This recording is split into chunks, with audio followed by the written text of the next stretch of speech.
मध्ये बराचसा काळ त्या ठिकाणी असा गेला की ज्याच्यामध्ये अधर्म पोचला, पुन्हा पुन्हा धर्माला त्या ठिकाणी महाराज ग्लानी येऊ लागली. पण धर्माची घडी बसविण्याकरिता भगवंतानं पुन्हा अवतार धारण केला. पण तो कुठपासून पुढे त्या ठिकाणी युगपुरुष अवतीर्ण झाल्याशिवाय युगामध्ये परिवर्तन होत नसतं. म्हणून त्या ठिकाणी महाराज जगद्गुरु शंकराचार्य हे युगपुरुष आहेत आणि ते त्या ठिकाणी प्रत्यक्ष प्रगट झाले. ते सुद्धा त्या ठिकाणी भगवंताचे भक्त आहेत, ते ज्ञानी आहेत, अद्वैत तत्वाचा स्वीकार करणारे आहेत, अद्वैत मतवादी आहेत. असे अद्वैत मतवादी जगद्गुरु शंकराचार्य, त्यांचं चरित्र आपल्या सर्वांना त्या ठिकाणी पाहायचं आहे. ते शंकराचार्य त्या ठिकाणी आपल्या सर्वांच्या हिताकरिताच प्रगट झाले. ते भक्तीचे त्या ठिकाणी ज्ञानाचे आचार्य आहेत. आतापर्यंत जेवढे भक्तीचे आचार्य झाले, आपण काल परवा ऐकलं, जे त्या ठिकाणी दक्षिण प्रांतातूनच त्या ठिकाणी आले आणि ते उत्तरेपर्यंत त्या ठिकाणी गेले. म्हणून हे सुद्धा जगद्गुरु शंकराचार्य दक्षिणातच प्रगट झाले, केरळ प्रांतात प्रगट झाले. आपल्या वारकरी संप्रदायाची पूर्वपीठिका जर पाहायची असेल तर ती पूर्वपीठिका जगद्गुरु शंकराचार्यांपासून पाहायला मिळते. वारकऱ्यांना सगळ्यात आधी जर कोण प्रमाण असेल तर जगद्गुरु शंकराचार्य प्रमाण आहेत. माऊली ज्ञानोबरांनी पायाभरणी केली इथपर्यंत गोष्ट ठीक आहे. आमच्याकडे आता सध्या ग्रंथ उपलब्ध आहे, ब्रह्मचित्कला. वक्ते महाराज परमपूजनीय आदरणीय प्रातस्मरणीय निवृत्ती महाराज वक्ते महाराजांनी मुक्ताईचं चरित्र लिहिलं, ब्रह्मचित्कला. या ब्रह्मचित्कला ग्रंथामध्ये त्यांनी असा उल्लेख केलाय की वारकरी संप्रदाय आपल्याला वाटतो ज्ञानोबरायांपासून सुरू झाला, पण वारकरी संप्रदाय हा ज्ञानोबरायांपासून सुरू झाला असं नाही, तर हा त्याच्या आधीपासून कधीपासून आहे ते कोणालाही सांगता येत नाही. मग कधीपासून आहे? तो सनकादिक संतांपासून आहे. सनकादिकांचा वारसा त्या ठिकाणी पुढे जाऊन अनेक साधू संतांनी त्या ठिकाणी चालवला. त्यांची चरित्र आपण पाहतो. त्यांचाच वारसा नारदांनी चालवला, त्यांचाच वारसा इथे व्यासांनी चालवला, त्यांचाच वारसा जगद्गुरु शंकराचार्यांनी चालवला. आणि तेच शंकराचार्य पंढरपुरापर्यंत त्या ठिकाणी आले. आणि पंढरपुरात येऊन 2500 वर्षापूर्वीची गोष्ट मी तुम्हाला सांगतोय. 2500 वर्षापूर्वीची गोष्ट, आताची नाही, एवढी जुनी त्या ठिकाणी गोष्ट आहे. आणि तेव्हा त्या ठिकाणी पंढरपुरात ते आले होते. पंढरपूर आजचं नाही. साधू संत वर्णन करून सांगतात, जेव्हा नव्हते चराचर तेव्हा होते पंढरपूर, जेव्हा चराचर नव्हतं तेव्हा पंढरपूर होतं. पंढरपूर हे अनादी आहे, ज्याचं व्यासांनी पुराणात वर्णन करून सांगितले आहे. ब्रह्मपुराण, स्कंध पुराण, या पुराणांमध्ये त्या ठिकाणी महाराज पद्मपुराण, या पुराणांमध्ये आणि पंढरपुराचं वर्णन आहे. तिथे पांडुरंग परमात्मा त्या ठिकाणी विटेवरती उभा राहिलेला आहे आणि त्याचं वर्णन अशा पद्धतीने त्या ठिकाणी साधू संतांनी केलेलं आहे. म्हणून एवढा जुना आहे पंढरपूर आणि एवढा जुना आहे तो विटेवर उभा असणारा विठोबा. म्हणून त्या पांडुरंगाचं चिंतन शंकराचार्यांनी केलं. म्हणून आपल्या वारकरी संप्रदायाला आदर्श आहेत जगद्गुरु शंकराचार्य. माऊली ज्ञानोबरांनी त्या ठिकाणी पायाभरणी केली, सर्व लोकांना एकत्र करून भक्तिपंथाला लावलं, सर्वांचे वाद त्या ठिकाणी घालवले, एका छत्राखाली सर्वांनी एकत्र केलं आणि अतिशय प्रेमानं कल्लोळानं नाचत ना ठिकाणी भगवान परमात्मा त्याच्या भक्तीमध्ये त्या ठिकाणी स्वतःला समर्पित करून टाकलं. हा उदात्त असणारा त्यांचा भाव आहे. पण आधीच्या साधू संतांना धरूनच त्या ठिकाणी या सगळ्या गोष्टी केल्या. त्या शंकराचार्यांचं चरित्र आपल्याला पाहणं गरजेचं आहे. जर आपण ज्ञानोबरायांना पायाभरणी करणारे संत म्हणत असलो तर ही धर्म मंदिराची इमारत कोणत्या तरी क्षेत्रावर उभी आहे. पाया भरण्याकरिता आधी क्षेत्र असावं लागतं. जर जागाच नसेल तर पायाभरणी कुठे करणार? पायाभरणी करण्याकरिता जमीन नको, नावची जागा नको. ते क्षेत्र जर कोणतं असेल तर जगद्गुरु शंकराचार्य आहेत. जगद्गुरु शंकराचार्य रूपी क्षेत्रावर मला ज्ञानोबरायांनी पाया भरला. त्याच्यावरती त्या ठिकाणी नाथ महाराजांनी खांब दिला, नामदेव महाराज त्याचा विस्तार झाले, तुकोबाराय त्याचा कळस झाले आणि बहिणाबाई त्याची ध्वजा होऊन त्या ठिकाणी फडकत आहेत. ही धर्म मंदिराची त्या ठिकाणी उभारणी अशा पद्धतीने घडली. मग ते शंकराचार्य, त्यांचं चरित्र आपण त्या ठिकाणी पाहतो. या केरळ प्रांतामध्ये एक गाव आहे महाराज, त्या गावाचं नाव आहे त्या ठिकाणी कालडी किंवा कालटी असं त्या ठिकाणी गाव आहे. या कालटी गावामध्ये त्या ठिकाणी पूर्णा नदी वाहते आहे. पूर्णा नदी, तिला आलमाई गंगा असंही त्या ठिकाणी म्हटलं जातं. या आलमाई गंगेमध्ये त्या ठिकाणी महाराज रोज स्नान करून तपश्चर्या करणारे एक दाम्पत्य तिथे राहत आहे. ब्राह्मण परिवारामध्ये नम्मुद्री नावाचं त्या ठिकाणी कुळ आहे. नम्मुद्री नावाचं ब्राह्मण कुळ. आणि या ब्राह्मण परिवारामध्ये त्या ठिकाणी शिवगुरु नावाचं एक त्या ठिकाणी महात्मा जन्माला आला. शिवगुरु, या शिवगुरूच्या पत्नीचं नाव आहे आर्यांबिका, अंबिका देवी. हे दोघे जण त्या ठिकाणी महाराज भगवंताचे भक्त आहेत. बराच कालावधी त्यांच्या जीवनामध्ये त्या ठिकाणी लोटला, विवाह झाल्यानंतर, पण संतती मात्र त्यांना प्राप्त झाली नाही. संततीच्या प्राप्तीकरिता त्या ठिकाणी सदैव व्याकुळच राहत होते. काय करावं काही कळेना. कशी संतती प्राप्त होईल, काय केलं म्हणजे त्या ठिकाणी संतती प्राप्त होईल. भगवान शंकराची उपासना करत होते. रोज त्यांनी त्या ठिकाणी पूर्णा नदीमध्ये स्नान करावं, भगवान शंकराचं पूजन करावं, अखंड भगवत चिंतनामध्ये त्या ठिकाणी विभोर होऊन जावं. महाराज नमः शिवाय ओम नमः शिवाय हर हर भोले नमः शिवाय नमः शिवाय ओम नमः शिवाय भजन करा. नमः शिवाय ओम नमः शिवाय ओम नमः शिवाय हर हर भोले नमः शिवाय नमः शिवाय ओम नमः शिवाय हर हर भोले नमः शिवाय नमः शिवाय ओम नमः शिवाय हर हर भोले नमः शिवाय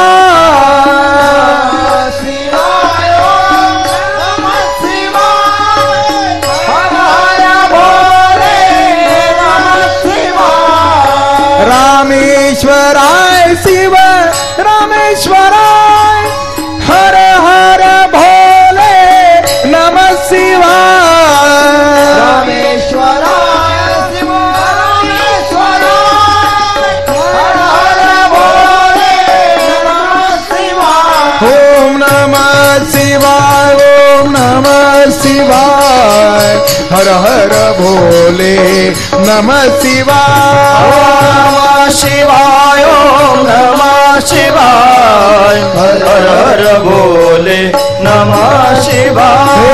शिवाय नमः ओम शिवाय नमः ओम शिवाय नमः नमः शिवाय.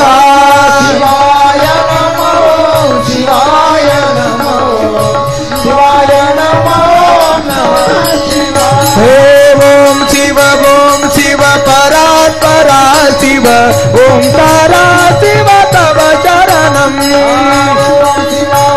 शिव परात्परा शिव ओंकारा शिव तव चरणम. ओम शिव परात्परा शिव ओंकारा शिव तव चरणम. ओम शिव परात्परा शिव ओंकारा शिव तव चरणम. जय हर शंकर नमामि शंकर शिव शंकर शंभो हे गिरिजापति भवानी शंकर शिव शंकर शंभो. जय हर शंकर नमामि शंकर शिव शंकर शंभो हे गिरिजापति भवानी शंकर शिव शंकर शंभो. जय हर शंकर नमामि शंकर शिव शंकर शंभो हे गिरिजापति भवानी शंकर शिव शंकर शंभो. जय हर शंकर नमामि शंकर शिव शंकर शंभो हे गिरिजापति भवानी शंकर शिव शंकर शंभो. उमापति महादेव की जय. बरेच दिवस भगवान शंकराची उपासना केली. भगवान शंकर हे भोळ दैवत आहे महाराज. थोड्या उपचारानंच प्रसन्न होत. थोडीशी पूजा केली पाहिजे. थोड्यानंच प्रसन्न होणारे देवता भगवान शंकर. का बरं थोड्यानं प्रसन्न होतात माहिती आहे तुम्हाला? हरी आणि हर हे दोन देव आहेत. त्याच्यापैकी एक त्या ठिकाणी महाराज फार लवकर प्रसन्न होतो आणि एक त्या ठिकाणी किती सायास केली तर लवकर प्रसन्न होत नाही. का बरं? भगवान शंकराला एकांतात राहायची सवय आहे महाराज. त्यांना खटखट सहन होत नाही. ओके, कटकट त्या ठिकाणी सहन होत नाही. एखादा भक्त जर सारखं नाव घेत असेल शंकराचं तर लवकर प्रसन्न होतात आणि प्रसन्न होऊन त्याला विचारतात माग तुला काय मागायचं, म्हणजे तुझं एकदा मिटून टाकतो मग मी ध्यान करत बसतो. त्यांना ध्यान करण्याचा मोठा छंद आहे महाराज. म्हणून बऱ्याच वेळेला आपल्याला पाहायला मिळतं भगवान शंकराचे जे भक्त आहेत ना ते श्रीमंत असतात. ज्याला श्रीमंत व्हायचं असेल त्यानं भगवान शंकराची भक्ती करावी. का बरं? ते त्याला मनोवांछित त्या ठिकाणी सगळ्या गोष्टी प्राप्त करून देतात, श्रीमंत करून टाकतात. का बरं? त्यांना माहिती आहे हे श्रीमंत झालं म्हणजे परत माझं नाव घ्यायचं नाही. कारण बऱ्याच वेळेला श्रीमंती आणि भक्ती दोन गोष्टी एकत्र राहत नाहीत. जिथं श्रीमंती असते तिथं भक्ती नसते आणि जिथे भक्ती असते तिथे श्रीमंती बऱ्याच वेळेला पाहायला मिळत नाही. श्रीमंती आणि भक्ती एकत्र असते तिथे दिव्यत्व पाहायला मिळतं, कुठेतरी भगवंताची विभूती पाहायला मिळते. म्हणून त्या ठिकाणी या दोन गोष्टी एकत्र राहत नाहीत. भगवान शंकर त्याला श्रीमंत करून टाकतात. भगवान शंकराचा मित्रच आहे महाराज कुबेर. कुबेर माहिती आहे तुम्हाला, धन कुबेराचे. त्याच्या गावाचं नाव आहे अलकापुरी. अलकापुरी ही कुबेराची नगरी आणि ती कैलास पर्वताच्या जवळ आहे. दोघे जण सतत त्या ठिकाणी एकत्र राहतात. कुबेर हा भगवंताचा भक्त आहे म्हणून त्या ठिकाणी श्रीमंत करून टाकतात. लवकर प्रसन्न होतात. भगवान शंकर प्रसन्न झाले. बऱ्याच साधू संतांच्या जीवनामध्ये कठोरता पाहायला मिळाली. आपल्या परिसरात बरेच संत त्या ठिकाणी अवतीर्ण झाले. निळोबर आहे इथे त्या ठिकाणी आहेत ना पिंपळनेरला, ते सुद्धा भगवान शंकराच्या उपासनेनंच त्या ठिकाणी महाराज प्रगट झाले. निमराज महाराज म्हणतात आपलं हे जे गाव आहे ना याचं जुनं नाव आहे दशपूर आणि हे त्या ठिकाणी देवदैठणकरांना आंदण दिलेलं गाव होतं. अशी त्या ठिकाणी त्याची पूर्वपेटिका आहे आणि तिथे त्या ठिकाणी निमराज महाराज वास्तव त्यांच्या आई वडिलांनी आणि तपश्चर्या केली. लिंबाचा पाला खाऊन रामलिंगाजवळ, रामलिंग भगवान शिरूरमध्ये राहतात ना घोड नदीला, आणि तिथे त्या ठिकाणी महाराज लिंबाचा पाला खाऊन तपश्चर्या केली. भगवान शंकर प्रसन्न झाले आणि म्हातारपणाला त्या ठिकाणी मुलगा झाला. म्हणून त्या मुलाचं नाव लिंबाचा पाला खाऊन त्या ठिकाणी मुलगा झाला. असा पाला आणायचा, तो वाटायचा, त्याचे 2 गोळे तयार करायचे. एक गोळा भगवान शंकराला नेऊन व्हायचा आणि एक दोघा नवरा बायकोनं खायचा. आणि त्याच्यातून त्या ठिकाणी महाराज अशा पद्धतीने चमत्कार झाला. भगवान शंकर प्रसन्न झाले आणि वरदानानं पुत्र झाला. म्हणून त्या ठिकाणी महाराज भगवान शंकराच्या वरदानानं लिंबाचा पाला खाऊन झाला म्हणून मुलाचं नाव ठेवलं निमराज. अशी आख्यायिका आहे. म्हणून अशा पद्धतीने त्या ठिकाणी महाराज भगवान शंकराच्या उपासनेनं या सगळ्या गोष्टी होतात. शिवगुरु वृद्ध होऊ लागले होते. आर्यांबिका तिला चिंता वाटू लागली होती, आता काय करावं. भगवान शंकराची त्या ठिकाणी उपासना केली. भगवान शंकर प्रसन्न झाले आणि प्रसन्न होऊन त्या ठिकाणी दोघांच्या स्वप्नात गेले एकाच वेळेला.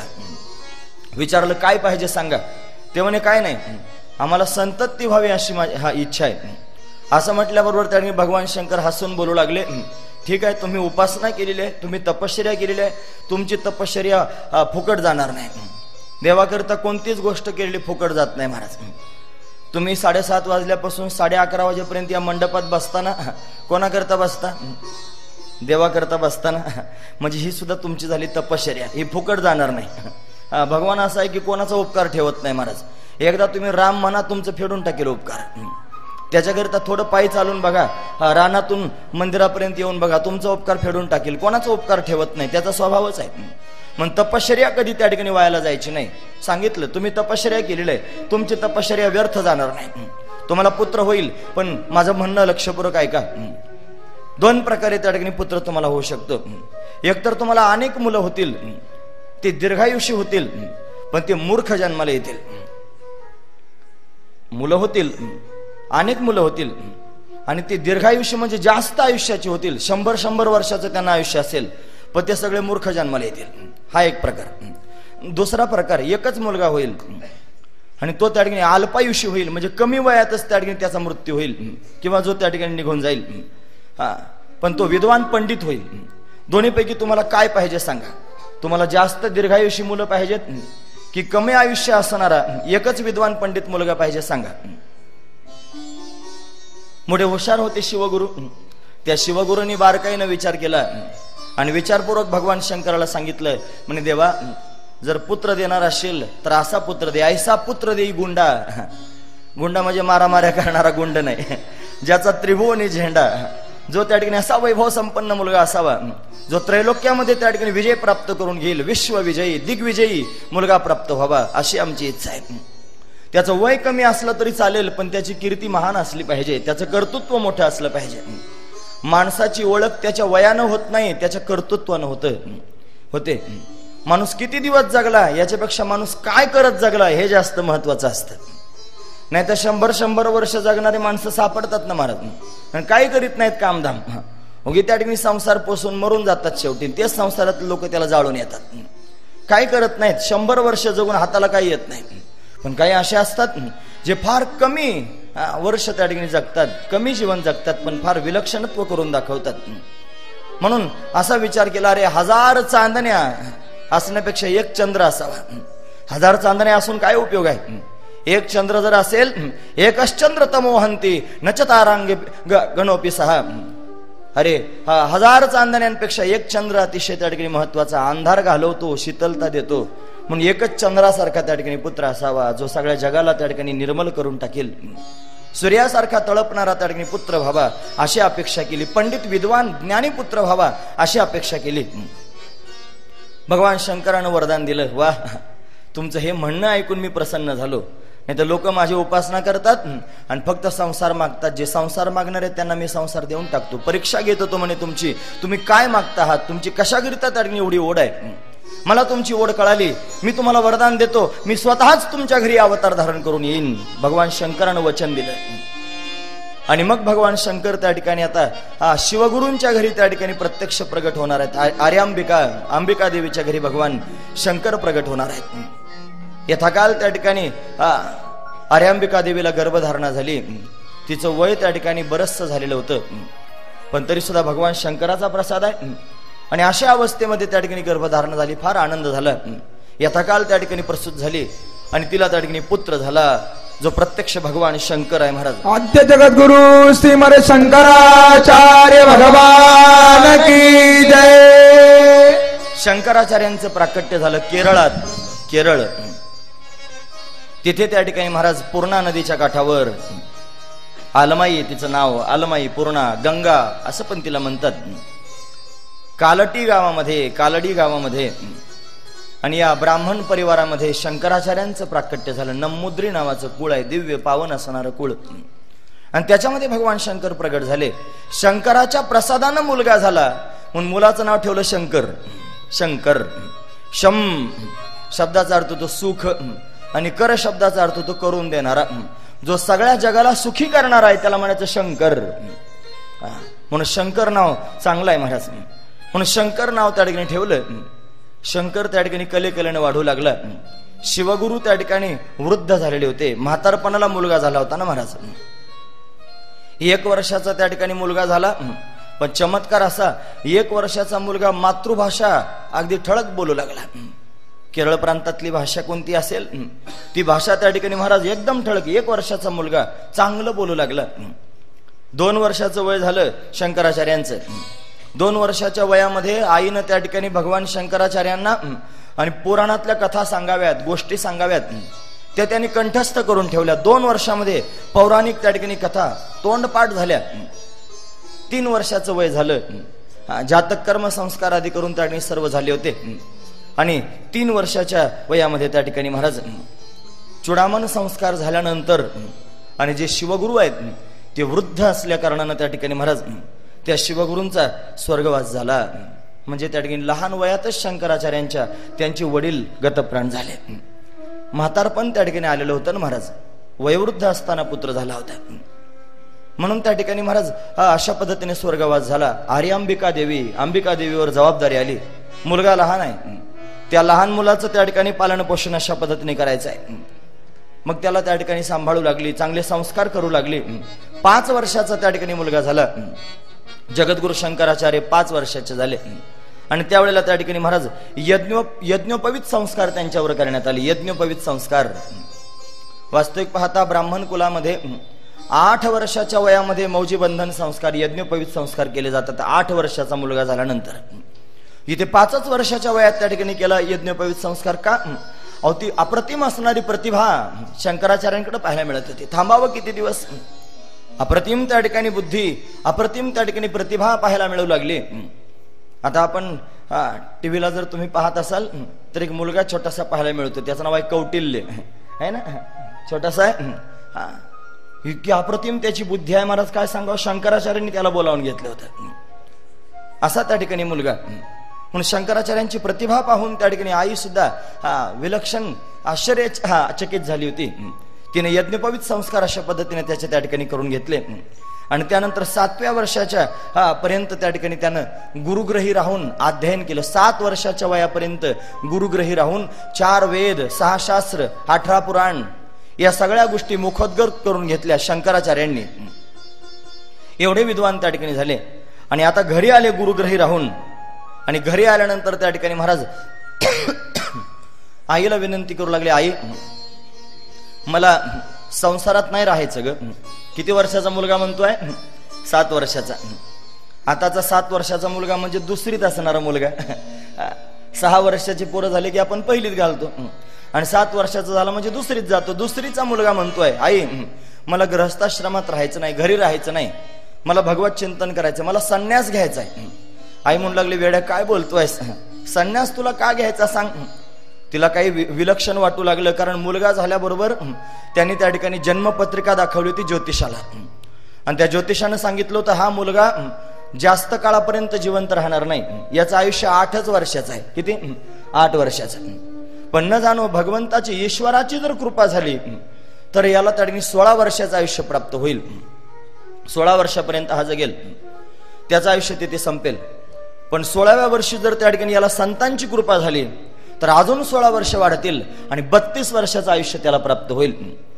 आणि 32व्या वर्षी मात्र त्याला कोणी थांबवू शकणार नाही, त्याला जावंच लागणार. याची आयुर्मर्यादा जास्तीत जास्त 32 वर्षाची आहे, असं आईला आधीच सांगून टाकलं होतं ज्योतिषांनी. तिला माहित होता हा मुलगा त्या ठिकाणी अशा पद्धतीनं 8व्या वर्षी सुद्धा गतप्राण होऊ शकतो. काय करावं काही कळत नव्हतं. आईची माया होती ना महाराज, म्हातारपण तिचं आलेलं होतं. अशा अवस्थेत असणारी त्या ठिकाणी अंबिका ती नाही म्हणू लागली, बाळा संन्यास घेऊ नकोस, तुझ्याशिवाय मला कोण आहे, तू जर मला सोडून निघून जाशील तर माझं काय होईल पुढे, तुझे वडील मरण पावले, मला तुझ्याशिवाय दुसरं कोणी नाही, तू म्हातारपणाची काठी आहेस, जाऊ नकोस. आईचं म्हणणं ऐकून थांबले महाराज. 8व्या वर्षाचं त्या ठिकाणी वय सुरू झालं, आणि एक दिवशी त्या ठिकाणी पूर्णा नदीमध्ये, आलमाई नदीमध्ये स्नान करण्याकरिता गेले. आणि स्नान करायला गेलेले असताना जगद्गुरु शंकराचार्य स्नान करत असतानाच एक मगर आली, आणि त्या मगरीनं त्या ठिकाणी पाय पकडला शंकराचार्यांचा. बालवयात असणारे शंकर त्यांचा पाय त्या ठिकाणी पकडला. आरडाओरडा त्या ठिकाणी होऊ लागला. आई घाबरली, तिचा प्राण जातो की काय असं तिला वाटू लागलं. माझं बाळ, धावा, सोडवा, वाचवा. एवढ्या घाईत शंकराचार्य आईला म्हणतात, आई आता मी वाचेल असं सांगता येत नाही, माझा मृत्यू माझ्या डोळ्यासमोर दिसतोय, पण आई मला संन्यासी होण्याची इच्छा होती ग, मला संन्यास घेण्याची इच्छा होती, मला तू संन्यास घेण्याची आज्ञा दे. जर तू मला संन्यास घेण्याची आज्ञा देशील तर कदाचित त्या ठिकाणी माझे प्राण वाचू शकतील. आईचा जीव आहे महाराज. बाळा संन्यासी जर झाला तर निदान जिवंत तरी राहशील, मरण्यापेक्षा संन्यासी झालेला चांगला. हे आईचं अंतकरण आहे महाराज. म्हातारी आई आहे, पण बाळाकरिता केवढं प्रेम तिच्या अंतकरणात आहे. तिनं त्या ठिकाणी सांगितलं, ठीक आहे तू संन्यासी झाला तरी चालेल. असं म्हटल्यावर शंकराचार्याने हातात पाणी घेतलं, आणि पाणी घेऊन त्या ठिकाणी म्हटले, मी जर जिवंत राहिलो तर निश्चितच संन्यासी होईन. पाणी सोडून दिलं. लोक धावून आले, आणि भगवंताची कृपा झाली, आणि सर्व लोकांनी त्या ठिकाणी महाराज शंकराचार्यांचा पाय मगरीच्या तावडीतून सोडवला. तुम्ही ऐकतात ना सर्वजण, हे चरित्र तुम्हाला नवीन आहे ऐकायला, पण तरी सुद्धा कान उंच करून ऐका. जसं ज्ञानोबरायांचं चरित्र आपल्याकरिता महत्वाचं आहे, तुकोबरायांचं चरित्र आपल्याकरिता महत्वाचं आहे, तेवढंच महत्वाचं शंकराचार्यांचं चरित्र आहे. कारण त्यांनी आपल्याकरिता फार खस्ता खाल्लेल्या आहेत, फार कष्ट सहन केलेले आहेत. अरे 8 वर्षाच्या वयामध्ये ज्यानं त्या ठिकाणी म्हाताऱ्या असणाऱ्या आईला, स्वतःच्या घराला सोडून त्या ठिकाणी जगदोद्धाराच्या कार्याकरिता त्या ठिकाणी निघाले, हे त्यांचं त्या ठिकाणी मोठेपण आहे.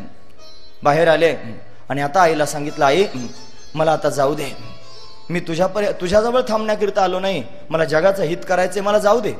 आई रडू लागले, बाळा माझा मृत्यू जवळ आला रे, माझं म्हातारपण आलं, तू जर निघून जाशील तर मग आता मी काय करू. आईला वचन दिलं, आई मी तुला वचन देतो, तुझ्या मृत्यू समयाला, तुझ्या अंतकाल समयाला मी स्वतः तिथे हजर होईन, मी स्वतः तिथे येईन, माझं स्मरण कर, स्मरण केल्याबरोबर मी तुझ्या समोर हजर होईल, असं तिला वरदान देऊन टाकलं. जायला निघाले. म्हातारी झालेली होती ना आई महाराज, तिचा त्या ठिकाणी रोजचा नियम होता की तिनं त्या नदीपर्यंत त्या ठिकाणी स्नानाला जावं, स्नान करून आल्यानंतर पूजा करावी, मग तिनं जेवण करावं. ती नदी गावापासून 2 किलोमीटर अंतरावर होती. कालडी गावापासून 2 किलोमीटर अंतरावर ती नदी वाहत होती, आणि एवढ्या दूर पायी जायचं, स्नान करून परत घरी यायचं, मग पूजा करायची, मग जेवण करायचं. शंकराचार्यांच्या मनात विचार आला की ही त्या ठिकाणी आई दमून जाईल एवढ्या दूर त्या ठिकाणी जाऊन येणं. एक दिवशी पूर्णा नदीलाच विनंती केली, त्या आलमाईला विनंती केली, गंगेला विनंती केली, हे गंगे माझ्या आईला तुझ्यापर्यंत यायला फार त्रास होतो ग, माझी विनंती आहे तू जर माझ्या घराजवळून वाहू लागलीस तर किती चांगलं होईल नाही. आणि शंकराचार्यांचा शब्द खरा झाला. आणि एक दिवशी महापूर आला नदीला आणि त्या महापुरानं नदीचं पात्र बदललं आणि शंकराचार्यांच्या घराजवळून नदी वाहू लागली. आयसा पुत्र देई गुंडा, जो ज्यानं आई करता एवढं त्या ठिकाणी महाराज विलक्षणत्व चमत्कार करून दाखवला 8 वर्षाच्या वयात. आणि नदी घराजवळून त्या ठिकाणी वाहू लागली. तिथेच स्नान करावं, घरात येऊन पूजा करावी, आईला त्या ठिकाणी सगळ्या गोष्टी सुलभ करून ठेवल्या. हे शंकराचार्यांचं चरित्र आहे. तिथून त्या ठिकाणी निघाले आईची आज्ञा घेऊन गुरुच्या शोधामध्ये. गुरु शोधायचे, कारण आता धर्मकार्य करायचंय ना, मग गुरुजींचा शोध घेतला पाहिजे. म्हणून त्या ठिकाणी भगवंताचं स्मरण करू लागले आणि संकेत झाले. संकेत असा झाला, जा नर्मदेच्या काठावर त्या ठिकाणी तुझी श्रीगुरु तुझी वाट पाहत आहेत ओंकारेश्वर क्षेत्रामध्ये. जगद्गुरु शंकराचार्य केरळ प्रांतापासून त्या ठिकाणी पायी प्रवास करत करत त्या ठिकाणी मध्य प्रदेशापर्यंत आले. केरळातून मध्य प्रदेशापर्यंत पायी प्रवास करत आले 8 वर्षाच्या वयात. आणि मग मात्र त्या ठिकाणी महाराज ओंकारेश्वराजवळ त्या ठिकाणी आल्यानंतर कळालं, इथे त्या ठिकाणी गोविंद पादाचार्य नावाचे त्या ठिकाणी संत वास्तव्य करतायत. गोविंद पादाचार्य जे गौड पादाचार्यांचे शिष्य आहेत, गौडपाद आचार्य त्यांचे शिष्य आहेत. हे गौड पादाचार्य व्यासांचे शिष्य आहेत. ही व्यासांची परंपरा आहे. व्यासांचे शिष्य गौड पादाचार्य, त्यांचे शिष्य गोविंद पादाचार्य. आणि ते अनेक वर्षांपासून तिथे तपश्चर्या करतात त्या गुहेत. ओंकारेश्वरला जर कोणी गेलं असेल यातलं तर त्यांना माहिती आहे, तिथे त्या ठिकाणी 2 शिवलिंग आहेत. खाली ओंकारेश्वर आहे आणि वरती महाकालेश्वर आहे.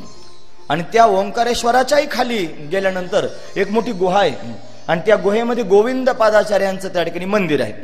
जर कोणी गेलं असेल ओंकारेश्वरला तर त्यांना विचारा, असं त्या ठिकाणी मंदिर आहे महाराज. शंकराचार्य तिथे त्या ठिकाणी जाऊन पोहोचले. तिथे बरेचसे त्या ठिकाणी तपस्वी असणारे साधू त्यांना दिसले. ते म्हातारे झालेले होते. शंकराचार्यांनी त्यांना विचारलं, का इथे गोविंद पादाचार्य कुठे राहतात? म्हणे ते या गुहेत आहेत. मग मला त्यांना भेटायचंय. ते सगळे हसू लागले. म्हणे तुम्ही का हसतात? म्हणे वेड्या, तुझ्या वयात असताना आम्ही इथं आलो आणि त्यांच्या भेटी करता इथं बसलो. ते अजून बाहेर आले नाहीत, आम्ही म्हातारे झालो. आमचं म्हातार पण आलं पण ते अजून बाहेर येत नाहीत. तुला कसे काय भेटतील? ते म्हणे का नाही भेटणार मला, मी पण वाट पाहीन. थांबले शंकराचार्य तिथे. चमत्कार असा झाला, नर्मदा माईला पूर आला आणि एवढा पूर आला की त्या पुराचं पाणी त्या गुहेत जाऊ लागलं. आणि आता सगळं गाव बुडून जाणार, ओंकारेश्वर क्षेत्र सगळं बुडणार असं सर्वांना वाटू लागलं. आणि हे जर बुडालं तर आतमध्ये असणारे गोविंद पादाचार्य नाकातोंडात त्यांच्या पाणी जाईल आणि त्यांची तिथेच त्यांनी समाधी होईल असा विचार सर्वांच्या मनात आला. सर्वजण घाबरले. शंकराचार्य म्हटले काही चिंता करू नका. शंकराचार्यांनी एक छोटंसं गाडगं हातात घेतलं. गाडगं कळतं ना, मडकं छोटं घेतलं आणि ते गुहेच्या तोंडाशी नेऊन ठेवलं आणि नर्मदा माईची विनंती केली, हे नर्मदा माई, माझी विनंती ऐक. तू जरी त्या ठिकाणी प्रलयंकर रूप धारण केलं असलस तरी सुद्धा स्वतःच्या स्वरूपाला आवर. आणि एवढा मोठा पूर त्या ठिकाणी आलेला आहे, तू या घाटामध्ये त्या ठिकाणी थांब, या गाडग्यात थांब. असं म्हटल्याबरोबर एवढं पुराचं पाणी पण शंकराचार्यांच्या शब्दाकरिता गाडग्यात थांबलं महाराज. ते म्हणाले कसं काय होऊ शकतं? हा साधूचा संकल्प आहे आणि हेच विधीचं विधान आहे म्हणून ते व्हायचं आहे. सगळ्यांना चमत्कार वाटला. आतमध्ये जाऊ पाहत होते शंकराचार्य, लोक त्यांना जाऊ देत नव्हते. पण आता तेच लोक म्हणू लागले, बाळा तुझं सामर्थ्य आम्हाला कळालं, तू आता आतमध्ये जाऊ शकतो, जा. शंकराचार्य आतमध्ये गेले. साधू संत मोठी तपश्चर्या करतात महाराज गुहेत राहून. त्यावेळेला तिथे त्या ठिकाणी सर्प, विंचू, भुंगे हे सगळं राहतात आणि जो कोणी तिथे जाण्याचा प्रयत्न करतो त्याच्यावर आक्रमण करतात. पण जगद्गुरु शंकराचार्य त्या ठिकाणी त्या गुहेत प्रवेश करून जाऊ लागले. काय केलं नाही भुंग्यांनी, काय केलं नाही सर्पांनी, काय केलं नाही विंचवांनी. सरळ तिथपर्यंत गेले आणि गोविंद पादाचार्यांना त्या ठिकाणी नमस्कार केला. त्याने डोळे उघडले. ये शंकर नावाने हाक मारली. अरे तुम्हाला माझं नाव माहिती आहे? म्हणे हो, तुझीच वाट पाहतोय कितीतरी दिवसांपासून. माझ्या गुरुजींनी मला सांगितलं होतं, गौड पादाचार्यांनी भगवान शंकर अवतार धारण करून येतील आणि ते तुझ्यापर्यंत त्या ठिकाणी येऊन पोहोचतील, तेव्हाच तुला समाधी घेता येईल. तोपर्यंत समाधी घेऊ नकोस, असाच थांब. म्हणून तुझी वाट पाहत थांबलोय. मला माहिती आहे तू प्रत्यक्ष शंकर आहेस. तुला उपदेश करण्याकरिताच मी थांबलोय. आणि मग मात्र गुरु प्राप्त झाले. संकेत झाला भगवंताचा आणि मग गुरुची प्राप्ती झाली. गुरुची प्राप्ती होत असते महाराज जीवनामध्ये. पण ती प्राप्ती त्या ठिकाणी विलक्षणत्व आपण त्या ठिकाणी अशा पद्धतीनं गुरु शोधतो. पण गुरु त्या ठिकाणी काही विलक्षण आहे, जो भगवंताच्या कृपेनं प्राप्त होत असतो. पण भगवंताच्या अनुज्ञेनं संकेतानं गुरु प्राप्त झाले आणि उपदेश केला महाराज, तत्वज्ञानाचा उपदेश केला. वेदशास्त्रांचं अध्ययन आधीच झालं होतं, पण फक्त दीक्षा प्राप्त होणं राहिलं होतं. म्हणून गुरुदीक्षा प्राप्त झाली आणि गुरुदीक्षा प्राप्त झाल्यानंतर शंकराचार्यांना आणि संन्यास गोविंदपादाचार्यांनी दिला. आणि तो संन्यास त्या ठिकाणी घेतल्याबरोबर आता जीवन संन्यासी होऊ लागलं, संन्यासी जीवन जगू लागले. त्यांना नवीन नाव प्राप्त झालं, भगवतपाद शंकराचार्य. शंकराचार्य नवीन नाव प्राप्त झालं. आणि संन्यासी होऊन दंड धारण केला. दंड, तो संन्याशांच्या हातामध्ये दंड असताना महाराज, तो दंड म्हणजे त्या ठिकाणी महाराज एक पळसाची काठी असते, लाकूड, पळसाचं लाकूड असतं. आणि त्या पळसाच्या लाकडाला वरती काहीतरी असं बांधलेलं असतं गाठोड. तुम्हाला जर शंकराचार्यांचा फोटो दिसत असेल तर त्यांच्या हातात एक काठी आहे आणि त्या काठीला वरती काहीतरी बांधल्यासारखं दिसतंय. पाहतात ना तुम्ही सगळेजण. कोणी झोपलं असलं त्याला जागा करा आणि दाखवा म्हणे शंकराचार्य दाखवतोय. बघा असं आहे. हा जो दंड आहे ना, त्या दंडाच्या वरती त्या ठिकाणी बांधलेलं आहे जानवं. जे जानवं असतं ना, ते जे दंडी संन्यासी आहेत त्यांना तो यज्ञपवीत सांभाळून ठेवावं लागतं. जेव्हा त्यांना क्रियाकर्म त्या ठिकाणी पूजा, भगवंताची पूजापाठ करायचा असतो त्यावेळेला ते यज्ञपवीत काढायचं आणि मग ते धारण करून पूजा करायची. पुन्हा ते दंडाला बांधून ठेवायचे. दंडी संन्यासी त्याला म्हणतात. आपल्या परिसरामध्ये आनंद आश्रम स्वामी दंडी संन्यासी होते. सुरेगावचे स्वामी त्यांना दंडी संन्यासी म्हणत होते. असं त्यांचं त्या ठिकाणी वैभव, दंडी संन्यासी. म्हणून जगद्गुरु शंकराचार्यांना दंड प्राप्त झाला आणि आता ते त्या ठिकाणी विचारण करू लागले. शंकराचार्यांचं जीवन मोठं विलक्षण आहे महाराज. धर्म कार्याकरिताच त्या ठिकाणी प्रगट झालेले आहेत. पुढे त्या ठिकाणी विचारण करत असताना त्यांनी एक शिष्य भेटला. त्या शिष्याचं नाव आहे सनंदन. सनंदन. जसे सनकाधिक संत आहेत ना, त्याच्यामध्ये सनक, सनंदन, सनातन, सनत कुमार असे नाव होते ना, तसंच या शिष्याचं नाव सुद्धा सनंदन आहे. हा ब्राह्मण आहे, अतिशय सात्विक आहे, गुरुनिष्ठ आहे, गुरुवर प्रेम करणार आहे. असा सनंदन त्या ठिकाणी शंकराचार्यांच्या समोर आला. एक दिवशीचा प्रसंग आहे. शंकराचार्यांना सनंदनासारखे अनेक शिष्य प्राप्त झाले. अनेकांना त्या ठिकाणी वेदाध्ययन शंकराचार्यांनी करविलं. या सगळ्या शिष्यांमध्ये त्या ठिकाणी हा सनंदन जरा जास्त जवळ राहत होता. तो त्यांचा त्या ठिकाणी अतिशय प्रिय असणारा भक्त होता. ते सतत त्या ठिकाणी सनंदन सनंदन सनंदन असं त्या ठिकाणी म्हणत असत. आणि जेव्हा ते सारखे सनंदनाला हाका मारू लागले तेव्हा बाकीच्या शिष्यमंडळींना त्या ठिकाणी थोडी ईर्ष्या होऊ लागले, थोडं वाईट वाटू लागलं की सारखं त्याचं नाव घेतात, सारखं त्याचं नाव घेतात. म्हणून त्या सनंदनाला त्या ठिकाणी महाराज काहीतरी शिक्षा झाली पाहिजे, काहीतरी त्याला कमीपणा दाखवला पाहिजे असा विचार बाकीचे लोक करू लागले. काय करायचं, ईर्ष्या होऊ लागली सर्वांना. ही ईर्ष्या मोठी वाईट असते महाराज. रामकृष्ण परमहंसांकडे एक भोला नावाचा शिष्य होता. भोला, त्याचं नाव होतं भोला. तो काय काम करत होता माहितीये, आता हे पंखे फिरतात ना, त्यावेळेला पंखे नव्हते. मग त्यावेळेला असा एक त्या ठिकाणी चौकोनी असा पडदा असायचा वरती, त्याला काहीतरी पुठ्ठा लावलेला असायचा आणि दोरीनं ते ओढायचं आणि ओढलं की मग हवा लागते. अजूनही तुम्ही वृंदावनात जाऊन बघा, तिथे श्यामसुंदराला बाकी बिहारीजींना हवा घालण्याकरिता तो पंखाच आहे. अशा दोरीने ओढायचा तो पंखा. लोक तो पंखा ओढण्याकरिता कावरे बावरे होतात. असा तो पंखा. हा जो भोला आहे ना, तो त्या ठिकाणी पंखा ओढण्याकरिता होता. सारखा पंखा ओढत राहायचा आणि पाठ सांगू लागले की तो त्या ठिकाणी पाठ ऐकत राहायचा. एक दिवशी त्या ठिकाणी महाराज सगळे लोक आले पाठ ऐकायला, पण तो भोलाच नेमका आला नाही. त्याच्याकडे काम होतं, धुणं धुवायचं, झाडून घ्यायचं, पंखा हे असा त्या ठिकाणी पंखा हलवायचा. एक दिवशी तो जरा उशिरा आला. म्हणे पाठ सांगा ना. म्हणे का पाठ सांगत नाही. म्हणे भोला यायचा आहे. लगले हसायला सगळेजण. त्याने बघा त्या बावळटाची वाट पाहत आहेत. ते येडं, त्याला काय अक्कल आहे की म्हणे ते भोला, आणि त्याची वाट पाहत आहेत. गुरुजींना काही समजते की नाही. बऱ्याच वेळा लोक गुरुजीची अक्कल काढतात. ते हे बावळटच आहे त्यांना वाटतं. पण मग ते त्यांचं बारसं त्या ठिकाणी पाहिलेलं होतं गुरुजींनी. पण ते म्हणले थोडं थांबा, आता गंमत केली. सगळेजण आले आणि टोपली भरून त्या ठिकाणी केळी आणली होती महाराज. आणि ती केळी त्या ठिकाणी प्रत्येकाला दिली. 2-2 केळी दिल्या वाटून. आणि सगळ्यांना सांगितलं, पहा प्रत्येकाने केळी खायची. पण कुठे खायची माहिती, काल होते ना केळी वाट्याला, मंडळानं आणल्या होत्या. केळी खायची म्हणे, पण अशा ठिकाणी जाऊन केळी खायची जिथं तुम्हाला कोणीच पाहणार नाही. तुम्ही ऐकतात ना सगळेजण. कालचा नव्हता तसा नियम, फक्त एकच नियम होता, टरफलं रस्त्यावर टाकू नका, नाही तर एखाद्याचे दात पडतील, असं होतं ना ते. म्हणून त्या ठिकाणी केळी खाण्याचाच नियम होता. गुरुजींनी पण असंच सांगितलं, सर्वांनी केळी खायची, पण कोणीच तुम्हाला पाहणार नाही अशा ठिकाणी जाऊन खायची, आणि केळी खाल्ल्याचा पुरावा म्हणून दोन्ही टरफलं माझ्या समोर आणून दाखवायचे. सगळेजण गेले. कोणी त्या ठिकाणी बाथरूम मध्ये गेलं, घेतले खाऊन 2 केळी, कोणी पाहायचं नाही महाराज. कोणी आणखी आतल्या खोलीत गेलं, कोणी गोधडीच पांघरून घेतली, म्हणजे जाऊ द्या आता, कोणी पाहायचं नाही, घेतली केळी खाऊन. सगळ्यांनी वेगवेगळ्या ठिकाणी जाऊन गुपचूप केळं खाऊन घेतले महाराज. म्हणजे गुपचूप बरेच लोक खातात, तसं काही नाही, असं खाऊन घेतलं महाराज त्यांनी.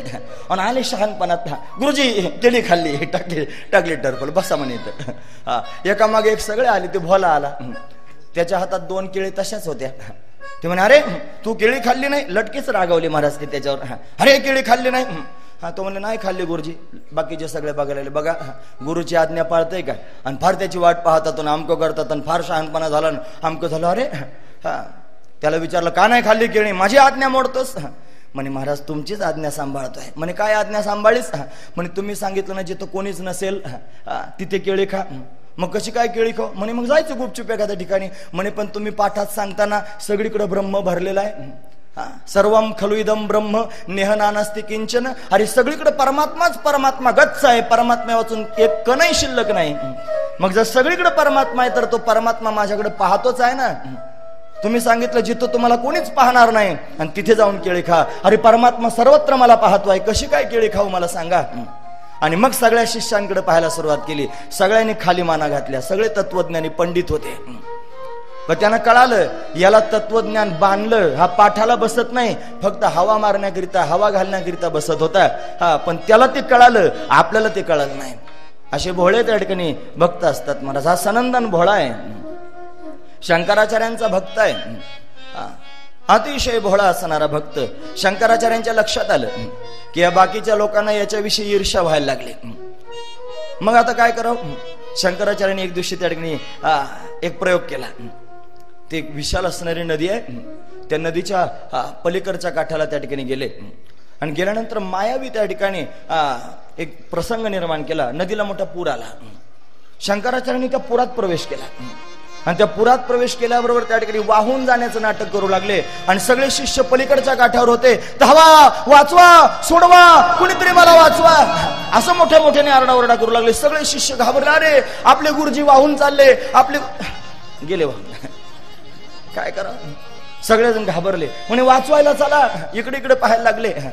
बाकीचे म्हणले पूल कुठे आहे बघा, पलीकडच्या काठाला जायचंय. मोठी नदी होती ना. सगळेजण पुलाच्या दिशेनं पळू लागले. पुलावरून पलीकडच्या काठाला जायचंय आणि गुरुजींना वाचवायचंय. पण हा जो सनंदन आहे ना, हा भोळा भाबडा होता. त्यानं पुलाचा विचार नाही केला. त्यानं पलीकडच्या काठावर जाण्याकरिता, गुरुजींना वाचवण्याकरिता स्वतःचे प्राण धोक्यात घातले, पुरातच उडी मारली महाराज. म्हटलं पोहून मी पलीकडच्या काठाला त्या ठिकाणी जाईन. आणि त्यानं नदीत उडी मारल्याबरोबर जिथे त्याचा पाय पडला आणि तिथे कमळ प्रगट झालं. पुढचा पाय जिथे पडला तिथे कमळ प्रगट झालं, आणि त्याच्या पायाखाली कमळ उगवू लागलं, प्रत्यक्ष प्रगट होऊ लागलं. कमळावर पाय देऊन पलीकडच्या बाजूला गेला. पूर ओसरला आणि गुरुजी सुरक्षित राहिले. तोपर्यंत सगळे पुलावरून पलीकडे गेले होते. आता शंकराचार्यांनी विचारलं, तुमच्या पोटातली ईर्ष्या योग्य आहे का अयोग्य आहे. मी याच्यावर प्रेम करतोय, ते योग्य आहे का अयोग्य आहे मला सांगा. सगळेजण लाजले महाराज. सर्वांच्या लक्षात आला, अरे हा सनंदन अंतकरणापासून गुरुजींची सेवा करतोय. म्हणून भगवंतानं त्याला त्या ठिकाणी महाराज वाचवलं आणि त्याच्या पायाखाली त्या ठिकाणी कमळ उगवलं. म्हणून त्याला नवीन नाव प्राप्त झालं, पद्मपादाचार्य. पद्मपादाचार्य सनंदन जो होता त्याचं नाव पडलं पद्मपादाचार्य. असा पद्मपादाचार्य त्या ठिकाणी प्रगट झाला. असं सुंदर चरित्र या सनंदनाचं पाहायला मिळतं महाराज. चला, यानंतर त्या ठिकाणी भगवान शंकराचार्य आपल्या सगळ्या शिष्य समुदायाला बरोबर घेऊन काशी क्षेत्रात आले. काशी विश्वनाथ, विश्वनाथाच्या दर्शनाची अपेक्षा पोटात घेऊन त्या ठिकाणी आले. पण त्या ठिकाणी कर्मठ आहेत, कर्मकांड करण्यामध्ये निष्णात आहेत. स्पर्शाचा विटाळ मानणारे आहेत. कोणाचा स्पर्श होऊ द्यायचा नाही, विटाळ मानणारे आहेत. अशी त्यांची अवस्था आहे. कर्मठ असल्या कारणानं भगवान शंकरानं विचार केला, ही कर्मठता घालवली पाहिजे. तुम्ही जर काशीला गेले असाल कधी, कोणी केली का काशी? नाही. म्हणजे काशीची यात्रा असं मला म्हणायचंय. काशीला त्या ठिकाणी गेले असाल तर काशीमध्ये अशा अरुंद त्या ठिकाणी बोळ आहेत महाराज, अरुंद गल्ले आहेत. तुम्ही गेले असाल, अरुंद त्या ठिकाणी अशा छोट्या छोट्या बोळी आहेत. त्याच्यातून एक माणूसच जाऊ शकतो एका वेळेला, 2 माणसं एका वेळेला जाऊ शकत नाही. आणि जर जाण्याचा प्रयत्न केला तर मोठी घासाघीस आहे. अशी त्या ठिकाणी छोटीशी एक गल्ली होती. आणि जगद्गुरु शंकराचार्य स्नान करून गंगेचं आणि विश्वनाथाच्या दर्शनाला जाण्याकरिता निघाले होते. अरुंद असणारी बोळ होती आणि त्याच्यातून त्यांनी प्रवेश केला, इकडून प्रवेश केला. भगवान शंकरानं चांडाळाचं रूप धारण केलं. चांडाळ, तुम्हाला चांडाळ माहिती आहे कोण आहे? जो स्मशानामध्ये त्या ठिकाणी ते जे जळणारे प्रेत आहेत ना काशीमध्ये, त्यांना बांबूने हलवणारा जो असतो ना, त्याला डोंब म्हणतात. चांडाळ, तो चांडाळ आहे. असा एक चांडाळ तो त्या ठिकाणी समोरून येत होता. आणि तो चांडाळ समोरून येऊ लागल्याबरोबर शंकराचार्याने इकडूनच त्याला सांगितलं, थांब थांब, येऊ नकोस. जर तुझा मला स्पर्श झाला तर मी विटाळला जाईल, मला विटाळ होईल. स्पर्शाचा विटाळ त्या ठिकाणी मानत होते ना, म्हणून त्या ठिकाणी बोलू लागले. तो चांडाळ तिथेच उभा राहिला पलीकडच्या टोकाला, शंकराचार्य अलीकडच्या टोकाला उभे राहिले. आणि मग त्या चांडाळानं तिकडून प्रश्न विचारला, महाराज विटाळ होईल म्हणता? म्हणे हो विटाळ होईल. कशाचा विटाळ होईल? तुमचं शरीर आणि माझं शरीर कशाचं निर्माण झालंय सांगा. चांडाळ बोलू लागला. शंकराचार्याने सांगितलं, तुझं शरीर पंचमहाभूतांचं आहे आणि माझंही शरीर पंचमहाभूतांचं आहे. म्हणे मग दोघांचं शरीर पंचमहाभूतांचं आहे. तुमच्यामध्ये असणारा आत्मा आणि माझ्यामध्ये असणारा आत्मा एक का 2 सांगा. म्हणे एकच आहे. तुझा आत्मा तोच माझा आत्मा आहे. मग दोघांचा आत्मा एक आहे आणि दोघांचं शरीर जर पंचमहाभूताचं निर्माण झालेलं आहे तर विटाळ कोणाचं कोणाला होईल सांग. शंकराचार्य अवाक झाले आणि प्रश्नच त्या ठिकाणी शिल्लक राहिला नाही. हा कोणीतरी महात्मा आहे असा विचार मनात आला. अरे हा विटाळ कशा करिता? साष्टांग प्रणिपात केला चांडाळाच्या समोर शंकराचार्यांनी. मी चुकलो. आणि 5 श्लोक त्या ठिकाणी प्रगट झाले. त्याला मनीषा पंचकम म्हणतात. मनीषा म्हणजे बुद्धी, त्याच्यामध्ये प्रगट झालेलं ज्ञान. आणि ते ज्ञान त्या ठिकाणी 5 श्लोकांमध्ये त्याची वंदना केली. त्या चांडाळातून त्या ठिकाणी प्रत्यक्ष भगवान शंकर विश्वनाथ प्रगट झाले. काशी विश्वेश्वर विश्वनाथ भगवान प्रत्यक्ष प्रगट झाले. आणि सांगितलं काही नाही, मी तुझी परीक्षा पाहण्याकरिताच इथे त्या ठिकाणी प्रगट झालो होतो, तुला दर्शन देण्याकरिताच प्रगट झालो होतो, तुझ्यातला कर्मठ भाव घालवण्याकरिता प्रगट झालो होतो. कर्मठता त्या ठिकाणी घालवली. आणि अशा पद्धतीने भगवान शंकराचार्य आपल्या शिष्य समुदायासह आणि काशी क्षेत्रात राहू लागले. बराच काळ तिथे राहिले. भगवती गंगेच्या काठावर त्या ठिकाणी विचरण करत असताना एक दिवशी त्याने एक ब्राह्मण भेटला. सामान्य भोळा भाबडा ब्राह्मण दिसत होता. आणि तो त्या ठिकाणी समोरून आला, शंकराचार्यांच्या समोर येऊन बसला. सगळे शिष्य बसले होते आणि ते आपल्या शिष्यांना त्या ठिकाणी वेदांताचा पाठ सांगत होते. किचकट असणाऱ्या प्रक्रिया वेदांतातल्या त्या प्रक्रिया त्या ठिकाणी सांगत असताना हा ब्राह्मण तिथे जाऊन बसला. आणि या ब्राह्मणानं शंकराचार्यांना शास्त्रामधले काही प्रश्न विचारायला सुरुवात केली.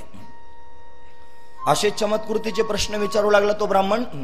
शंकराचार्यांनी प्रत्येक प्रश्नाचं उत्तर द्यावं, पुन्हा प्रश्न विचारावा, पुन्हा प्रश्नाचं उत्तर द्यावा, असं बरेच दिवसापर्यंत चाललं. शंकराचार्य उत्तरामागे उत्तर देतच राहिले. सनंदनाच्या लक्षात आलं, अरे हा ब्राह्मण दिसतो भोळा भाबडा, दिसतो सामान्य, पण असा दिसण्यासारखा सामान्य नाही. एवढे मोठे मोठे प्रश्न विचारतोय, हा कोण आहे याची चौकशी केली पाहिजे. गुरुजींना त्या ठिकाणी म्हणू लागला, मला तर हा ब्राह्मण कोणी सामान्य वाटत नाही, कोणीतरी मोठा तत्वज्ञ असावा, त्यांना विचारा तुम्ही कोण आहात.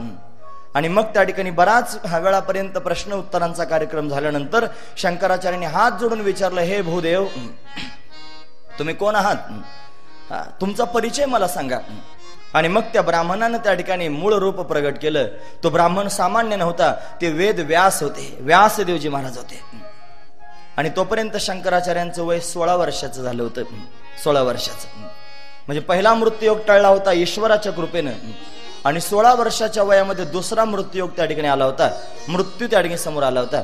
आणि तेव्हा व्यासांची भेट झाली.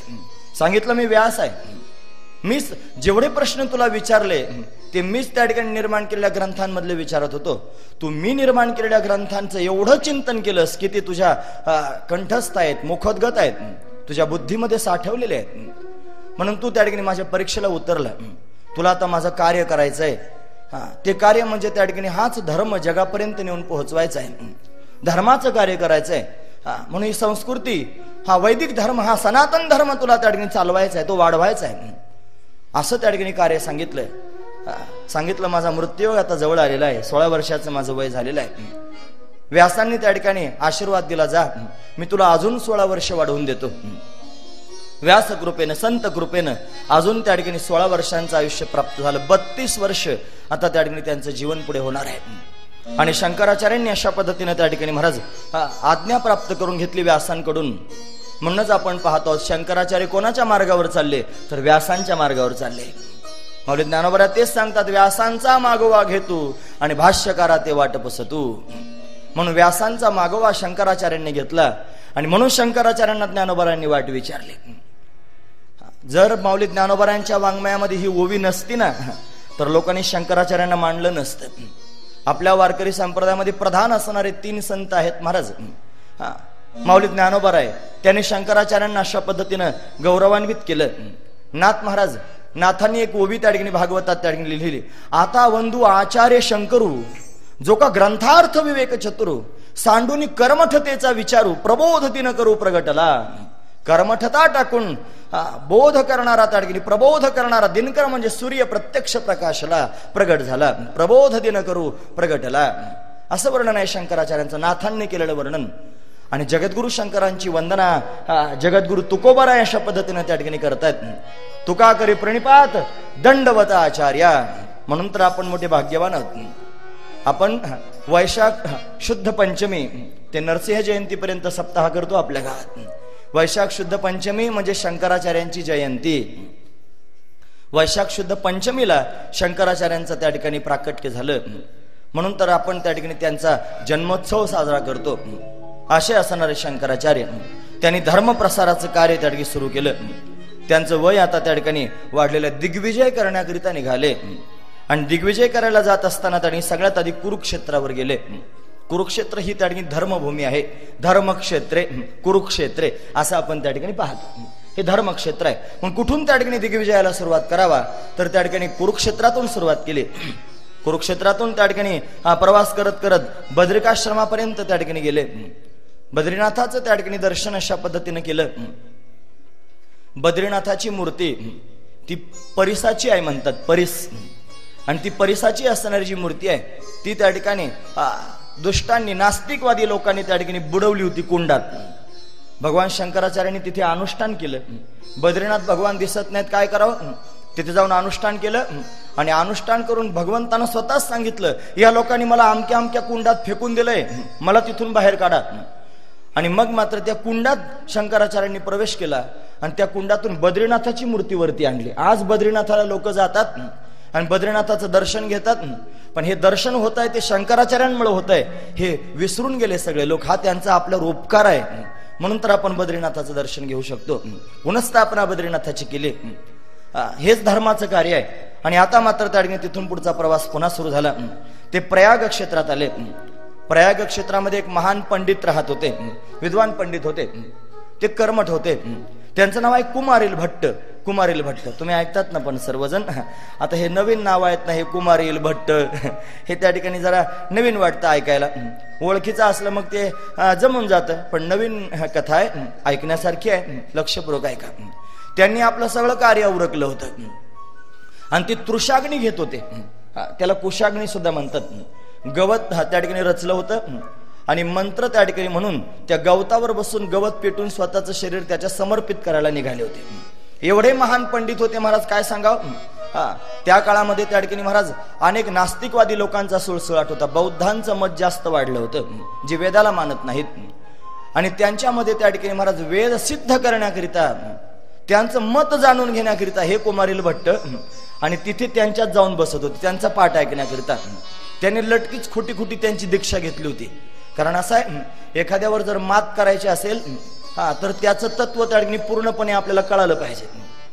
म्हणून अजूनही काही लोक असे सापडतात ना की त्यांचं त्या ठिकाणी ऐकून घ्यायचं, ते श्रद्धेनं ऐकण्याकरिता जात नाहीत.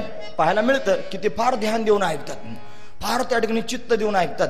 सांगणाऱ्याला असं वाटतं हे फार ध्यान देऊन ऐकतंय, काय श्रद्धावान आहे, पण ते आलेलं असतं नेमकं काय सांगतंय पाहायला. त्यातलं चांगलं चांगलं घेत नाही, त्याचे पॉइंट नोट करतं ते, कुठं चुकलं, कुठं बोट ठेवायला जागा आहे. लोक असेच असतात महाराज. त्यांना काळा कुळकुळीत असणारा फळा दिसत नाही, पण त्याच्यावर खडून पांढरा ठिपका ठेवला की तो टिपका आधी दिसतो महाराज. त्याचा काळा रंग कोणी पाहत नाही, टिपका आधी पाहतात. असंच आहे. म्हणून त्या ठिकाणी बरेच असे नास्तिकवादी असतात जे कथा ऐकायला येतात, कीर्तन ऐकायला येतात, येऊन बसतात ऐकण्याकरिता, पण ते त्या ठिकाणी श्रद्धा म्हणून ऐकायला येत नाहीत, त्याच्यातले गुणदोष शोधण्याकरिता जमा होतात. त्याचे हे त्या ठिकाणी बौद्धांमध्ये जाऊन बसत होते, बौद्ध संन्याशांमध्ये जाऊन बसत होते आणि त्यांचं ते ऐकून घेत होते. तुम्ही ऐकतात ना सर्वजण, लक्षपूर्वक ऐका. ते सांगत असताना एक दिवशी त्या बौद्धांनी आणि गायीची निंदा केली, गोमातेची निंदा केली. ते गोमातेला त्या ठिकाणी आपण जसं माता म्हणतो तसं माता म्हणत नाहीत, तिची निंदा त्या ठिकाणी करू लागले आणि वेदांती लोकांना हसू लागले. त्यावेळेला गायीची निंदा या कुमारील भट्टांना सहन झाली नाही. काय करावं काय कळे ना. त्यांच्या डोळ्यातून घळघळा अश्रू वाहू लागले, काही बोलता येईना.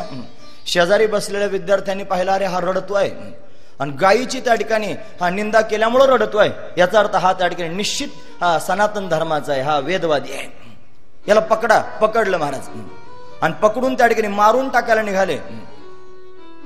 पण असं नाही मारायचं म्हटलं, 1000 फूट उंचीच्या कड्यावर नेलं, डोंगरावर नेलं मोठ्या, आणि त्याला सांगितलं हा वेद घे, तुझ्या छातीला लाव आणि एवढ्या कड्यावरून उडी मार. जर तू त्या ठिकाणी वरतून उडी मारूनही जिवंत राहिला आणि तुला काहीच झालं नाही तर समजायचं तुझा वेद खरा, नाहीतर तुझा वेद खोटा.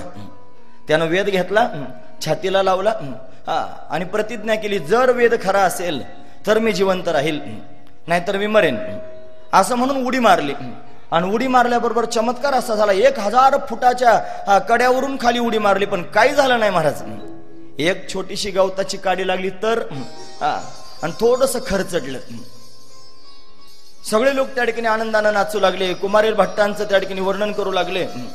अरे डोक्यावर घेऊन नाचू लागले सगळेजण. जे बौद्ध आहेत ते शरण आले आणि त्यांनी त्या ठिकाणी सनातन धर्माचा स्वीकार केला. सगळेजण आनंद विभोर आहेत, पण कुमारील भट्ट मात्र नाराज आहेत. त्यांना कोणीतरी विचारलं, का रे एवढा विजय झाला, एवढ्या उंचावून पडला तरी तुला काही झालं नाही आणि तू एवढा नाराज काय आहेस? तुम्हाला सगळ्या गोष्टी खऱ्या आहेत, पण माझं भांडण देवाबरोबर आहे. म्हणे काय भांडण आहे देवाबरोबर? एवढ्या उंचावून मी पडलो, मला काहीच झालं नाही, पण ही गवताची काडी मला का लागली असेल? हे रक्त एवढं एवढं काम निघालं का खरचटलं मला काही कळत नाही. भगवंतानं सांगितलं, वेड्या, वेद छातीला धरून त्याने उडी मारत असताना काय म्हटलं होतास? तू म्हटला होता जर वेद खरा असेल तर मी जिवंत राहीन. हा जर म्हणायची काय गरज आहे? वेद खरा आहे ना, तो खराच आहे. तू असं म्हणायला पाहिजे होतं, माझा वेद खराच आहे आणि मी जिवंतच राहणार आहे, असं म्हटलं असतास काही झालं नसतं. हा जर आला म्हणून तुला तर लागला. ही तर म्हणजे काडी लागण्याचं कारण एवढंच आहे फक्त, जर परमार्थामध्ये जर सहन होत नाही, भगवंतावर अविश्वास सहन होत नाही, म्हणून त्या ठिकाणी महाराज हा जर कधीच परमार्थात नसावा. ते कुमारील भट्ट आणि अशा कुमारील भट्टांना त्या ठिकाणी भेटण्याकरिता गेले, पण तोपर्यंत त्यांनी सगळं कार्य आटोपलं होतं.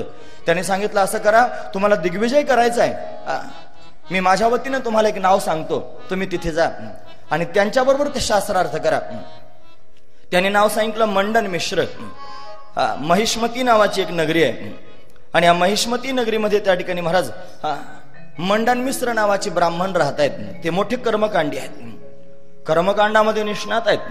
रोज त्या ठिकाणी पितृतर्पण करत होते, रोज पितृतर्पण त्या ठिकाणी करत होते. एवढे कर्मकांडी होते.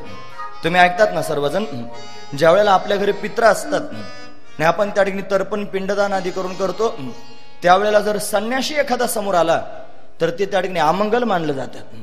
म्हणून तर्पण करत असताना, पिंडदान करत असताना संन्याशी तिथे येऊ नये. शंकराचार्य त्या ठिकाणी महिष्मती नगरीत प्रवेश करून गेले आणि त्या गावात प्रवेश केल्याबरोबर विचारू लागले, का हो इथे मंडन मिश्र कुठे राहतात? आडावर पाणी भरण्याकरिता आलेल्या 2 महिला होत्या. त्या 2 बायका वेदांताची चर्चा करत होत्या. त्या महिष्मती नगरीमध्ये पाणी भरणाऱ्या सामान्य गृहिणी बायका सुद्धा वेदांताची चर्चा करत होत्या. केवढं वैभव असेल त्या गावाचं. तिथे मंडन मिश्र राहत होते, वेदांती राहत होते. आपल्या परिसरामध्ये परभणी आहे ना, परभणी, त्या परभणीचं नाव आहे प्रभावती. या प्रभावती नगरीमध्ये त्या ठिकाणी ज्ञानोबरायांचा अवतार झाला. वैकुंठवासी श्री संत रंगनाथ महाराज परभणीकर. त्या परभणीमध्ये शेतामध्ये खुरपणाऱ्या बाया सुद्धा वेदांताची प्रक्रिया बोलतात. एवढं तिथलं वैभव आहे. आपण आणले होते मागच्या वर्षी भीमाशंकर गुरुजी परभणीकर, तिथून आले होते ना. आमच्या गुरुजींना कुठं सापडतात महाराज लोक, आणि ते बरोबर घेऊन येतात त्यांना. एवढ्या दुरून त्या ठिकाणी आणले महाराज ते गुरुजींचे त्या ठिकाणी शिष्य होते. म्हणून अशा पद्धतीने त्या ठिकाणी त्या गावामध्ये सामान्य शेतात काम करणाऱ्या स्त्रिया वेदांताची प्रक्रिया सांगत होत्या. तसे या महेशमती नगरीमध्ये आडावर पाणी भरायला आलेल्या स्त्रिया सुद्धा त्या ठिकाणी महाराज वेदांताची चर्चा करत होत्या. त्या स्त्रियांनाच विचारलं, का हो मंडन मिश्र कुठे राहतात? ते म्हणले, पहा याला त्याला विचारू नका, एक काम करा, ज्या दारासमोर तुम्हाला पोपटाचा पिंजरा दिसेल आणि त्या पिंजरामध्ये पोपट आणि मैना दिसतील आणि त्या पोपट मैनांमध्ये वेदांताची चर्चा चालू असेल, तेच घर मंडन मिश्राचं आहे असं समजा. मंडन मिश्राच्या घरी असणारे पोपट आणि मैना सुद्धा वेदांताची चर्चा करत होते. ही विलक्षणत्व आहे महाराज. गेले त्या ठिकाणी घाई तिथे गेले, तो पोपट आणि मैना वेदांताची चर्चा गप्पा मारत होते. म्हणजे खलबत्ता कुटत नव्हते, ते वेदांताची चर्चा करत होते. मोकळं बसल्यानंतर माणसं काही कुटत राहतात असं नव्हतं चालू. ते त्याने विचार केला, इथे मंडन मिश्र राहतात, आतमध्ये जायचं. दरवाजा बंद केलेला होता. जायचं कसं आतमध्ये? ते आतमध्ये कर्म करत होते, पितृतर्पण करत होते.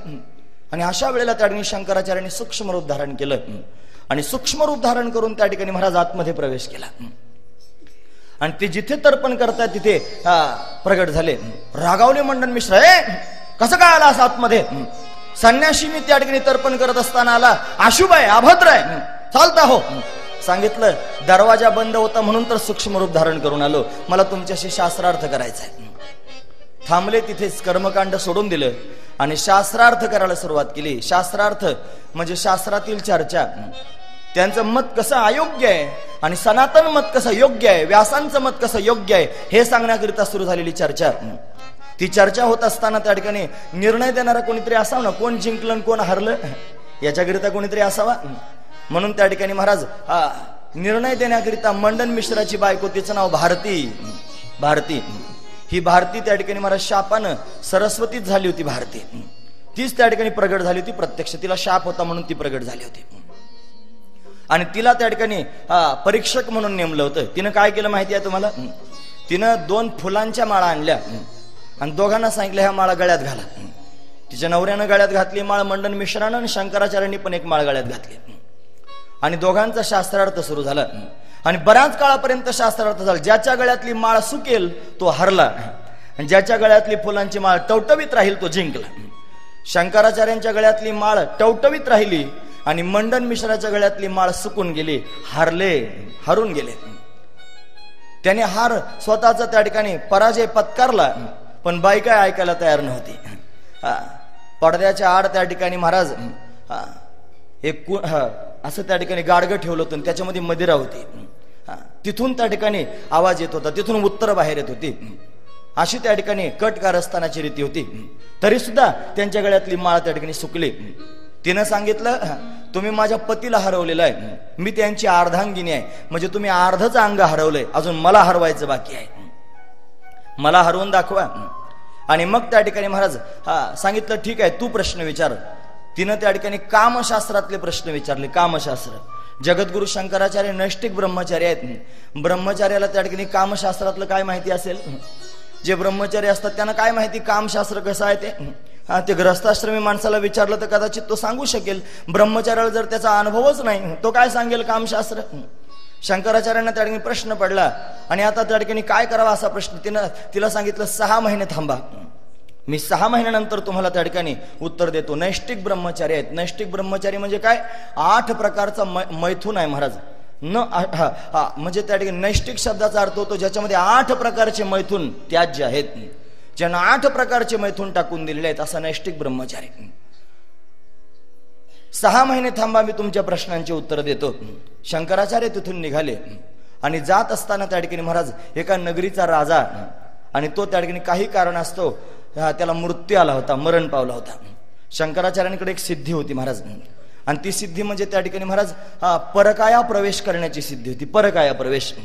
शंकराचार्य हे त्या ठिकाणी भगवती राजराजेश्वरीचे उपासक आहेत. ते भगवान शंकराचे उपासक आहेत. त्यांनी त्या ठिकाणी भगवान श्यामसुंदराची भक्ती केली. भज गोविंदम भज गोविंदम गोविंदम भज मूढमते असे म्हणणारे शंकराचार्य आहेत. त्यांनी भगवतीची त्या ठिकाणी उपासना केली होती. त्या उपासनेच्या प्रभावानं त्यांना त्या ठिकाणी अनेक सिद्धी प्राप्त झाल्या होत्या. परकाया सिद्धी म्हणजे दुसऱ्याच्या शरीरात प्रवेश करण्याची सिद्धी, स्वतःचं शरीर ठेवून दुसऱ्याच्या शरीरात प्रवेश करावा अशी सिद्धी. त्यांनी त्या राजाचं ते मृत शरीर पाहिलं आणि एका गुहेत प्रवेश केला. आणि आपले जे शिष्य आहेत हस्तामलकाचार्य, पद्मपादाचार्य, त्या शिष्यांना त्या ठिकाणी सांगितलं की तुम्ही त्या ठिकाणी माझ्या शरीराचं संरक्षण करा आणि संरक्षण करा, मी तोपर्यंत राजाच्या शरीरात प्रवेश करतो. शंकराचार्यांनी त्या राजाच्या शरीरामध्ये त्या ठिकाणी प्रवेश केला आणि इकडे शंकराचार्यांचं शरीर जागेवर स्थिर झालं. राजा जिवंत झाला. सगळ्या लोकांना त्या ठिकाणी महाराज कळालं की इथे त्या ठिकाणी आपला राजा जिवंत झाला. सगळे आनंदाने विभोर झाले. पण त्या राजाच्या शरीरात राहून शंकराचार्यांनी कामशास्त्र अवगत करून घेतलं. 6 महिने पूर्ण होत आले होते. त्या राणीला कळालं हा आपला नवरा नाही, हे शंकराचार्य आहेत आणि परकाया प्रवेश करून आलेले आहेत. मग काय करावं, यांचं शरीर त्या ठिकाणी महाराज आता नष्ट केलं पाहिजे. काही नास्तिक मतवादी त्या ठिकाणी समोर प्रत्यक्ष आले आणि त्यांनी त्या ठिकाणी महाराज शंकराचार्यांचं शरीर नष्ट करायचं ठरवलं. आणि मग मात्र त्या ठिकाणी जो शंकराचार्यांच्या शरीराचं संरक्षण करणारा त्या ठिकाणी पद्मपादाचार्य होता आणि त्यानं त्या ठिकाणी त्यांचं आक्रमण पाहिलं आणि माझ्या गुरुचं शरीर नष्ट करायला निघाले. त्यावेळी त्यानं नरसिंह भगवंताचं स्मरण केलं. तो नरसिंहाचा भक्त होता आणि नरसिंहाचं स्मरण केल्याबरोबर त्याच्यामध्येच नरसिंह भगवंताचं प्राकट्य झालं. गुर्र गुर्र करू लागला. प्रत्यक्ष त्या ठिकाणी नरसिंह भगवान प्रगट झाले आणि नरसिंह भगवंतानं त्या ठिकाणी महाराज त्या सगळ्या नास्तिकवादी लोकांना फाडून फेकून दिलं आणि शंकराचार्यांचं शरीर सुरक्षित राहिलं. शंकराचार्यांनी राजाचं शरीर सोडून दिलं आणि स्वतःच्या शरीरामध्ये प्रवेश केला आणि पुन्हा त्या ठिकाणी त्या भारतीच्या समोर जाऊन उभे राहिले आणि तिच्या समोर तिच्या प्रश्नांची उत्तरं देऊ लागले. सगळ्या प्रश्नांची उत्तरं मिळाली, ती पण हरली. आणि मग त्या ठिकाणी मंडन मिश्रांनी शंकराचार्यांची शरणागती केली आणि मंडन मिश्रांनी पुढे जाऊन संन्यास घेतला आणि संन्यास घेऊन त्यांना नवीन नाव प्राप्त झालं, सुरेश्वराचार्य. सुरेश्वराचार्य हे शंकराचार्यांचे शिष्य आहेत. दुसरे शिष्य पहिले पद्मपादाचार्य, हे दुसरे सुरेश्वराचार्य आहेत. आणि आता त्या ठिकाणी शंकराचार्य भक्ती मार्गाचा त्या ठिकाणी प्रचार प्रसार करू लागले. दिग्विजय करतायत ना, म्हणून त्या ठिकाणी भगवतीची भक्ती करतायत. भगवती राजराजेश्वरी तिची भक्ती करत असताना तिच्या समोर जाऊन उभे राहिले आणि त्यांनी त्या ठिकाणी सुंदर असणारं एक स्तोत्र त्या ठिकाणी म्हणलं.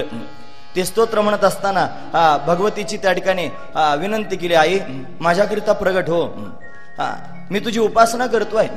आणि भगवतीचं त्या ठिकाणी स्तवन त्या ठिकाणी करू लागले महाराज. हे आनंदमयी चैतन्यमयी सत्यमयी परमेश्वरी, आनंदमयी चैतन्यमयी सत्यमयी परमेश्वरी, आनंदमयी चैतन्यमयी सत्यमयी परमेश्वरी, आनंदमयी चैतन्यमयी सत्यमयी परमेश्वरी, आनंदमयी चैतन्यमयी सत्यमयी परमेश्वरी, आनंदमयी चैतन्यमयी सत्यमयी परमेश्वरी, आनंदमयी चैतन्यमयी सत्यमयी परमेश्वरी, आनंदमयी चैतन्यमयी सत्यमयी परमेश्वरी, आनंदमयी चैतन्यमयी सत्यमयी परमेश्वरी, आनंदमयी परमेश्वरी सत्यमयी परमेश्वरी, आनंदमयी चैतन्यमयी सत्यमयी परमेश्वरी, आनंदमयी चैतन्यमयी सत्यमयी परमेश्वरी, आनंदमयी चैतन्यमयी सत्यमयी परमेश्वरी, परमेश्वरी आनंदमयी चैतन्यमयी सत्यमयी परमेश्वरी आनंदमयी चैतन्यमयी सत्यमयी परमेश्वरी अंबा माता की जय। भगवती प्रत्यक्ष प्रसन्न झाली. भवानी अष्टक शंकराचार्य त्या ठिकाणी म्हणू लागले. भगवती प्रगट झाली. राजराजेश्वरीनं प्रत्यक्ष त्या ठिकाणी शंकराचार्यांना दर्शन दिलं. शंकराचार्य श्रीविद्येचे उपासक आहेत. श्रीविद्या षोडशी महाविद्या तिचे उपासक आहेत. कैलास पर्वतावर शंकराचार्यांना जाण्याचा योग आला. तिथे भगवान शंकरानं त्या ठिकाणी जी विद्या प्रसारित केली ती श्रीविद्या. सौंदर्य लहरी आणि आनंद लहरी असा एकत्रित एक ग्रंथ आहे. तो ग्रंथ त्या ठिकाणी शंकराचार्यांना त्यांनी दिला. भगवान शंकरानं दिला भगवतीच्या उपासनेचा. नंदी आडवा आला. नंदीनं त्यातला अर्धा त्या ठिकाणी काढून घेतला. तो आहे आनंद लहरी.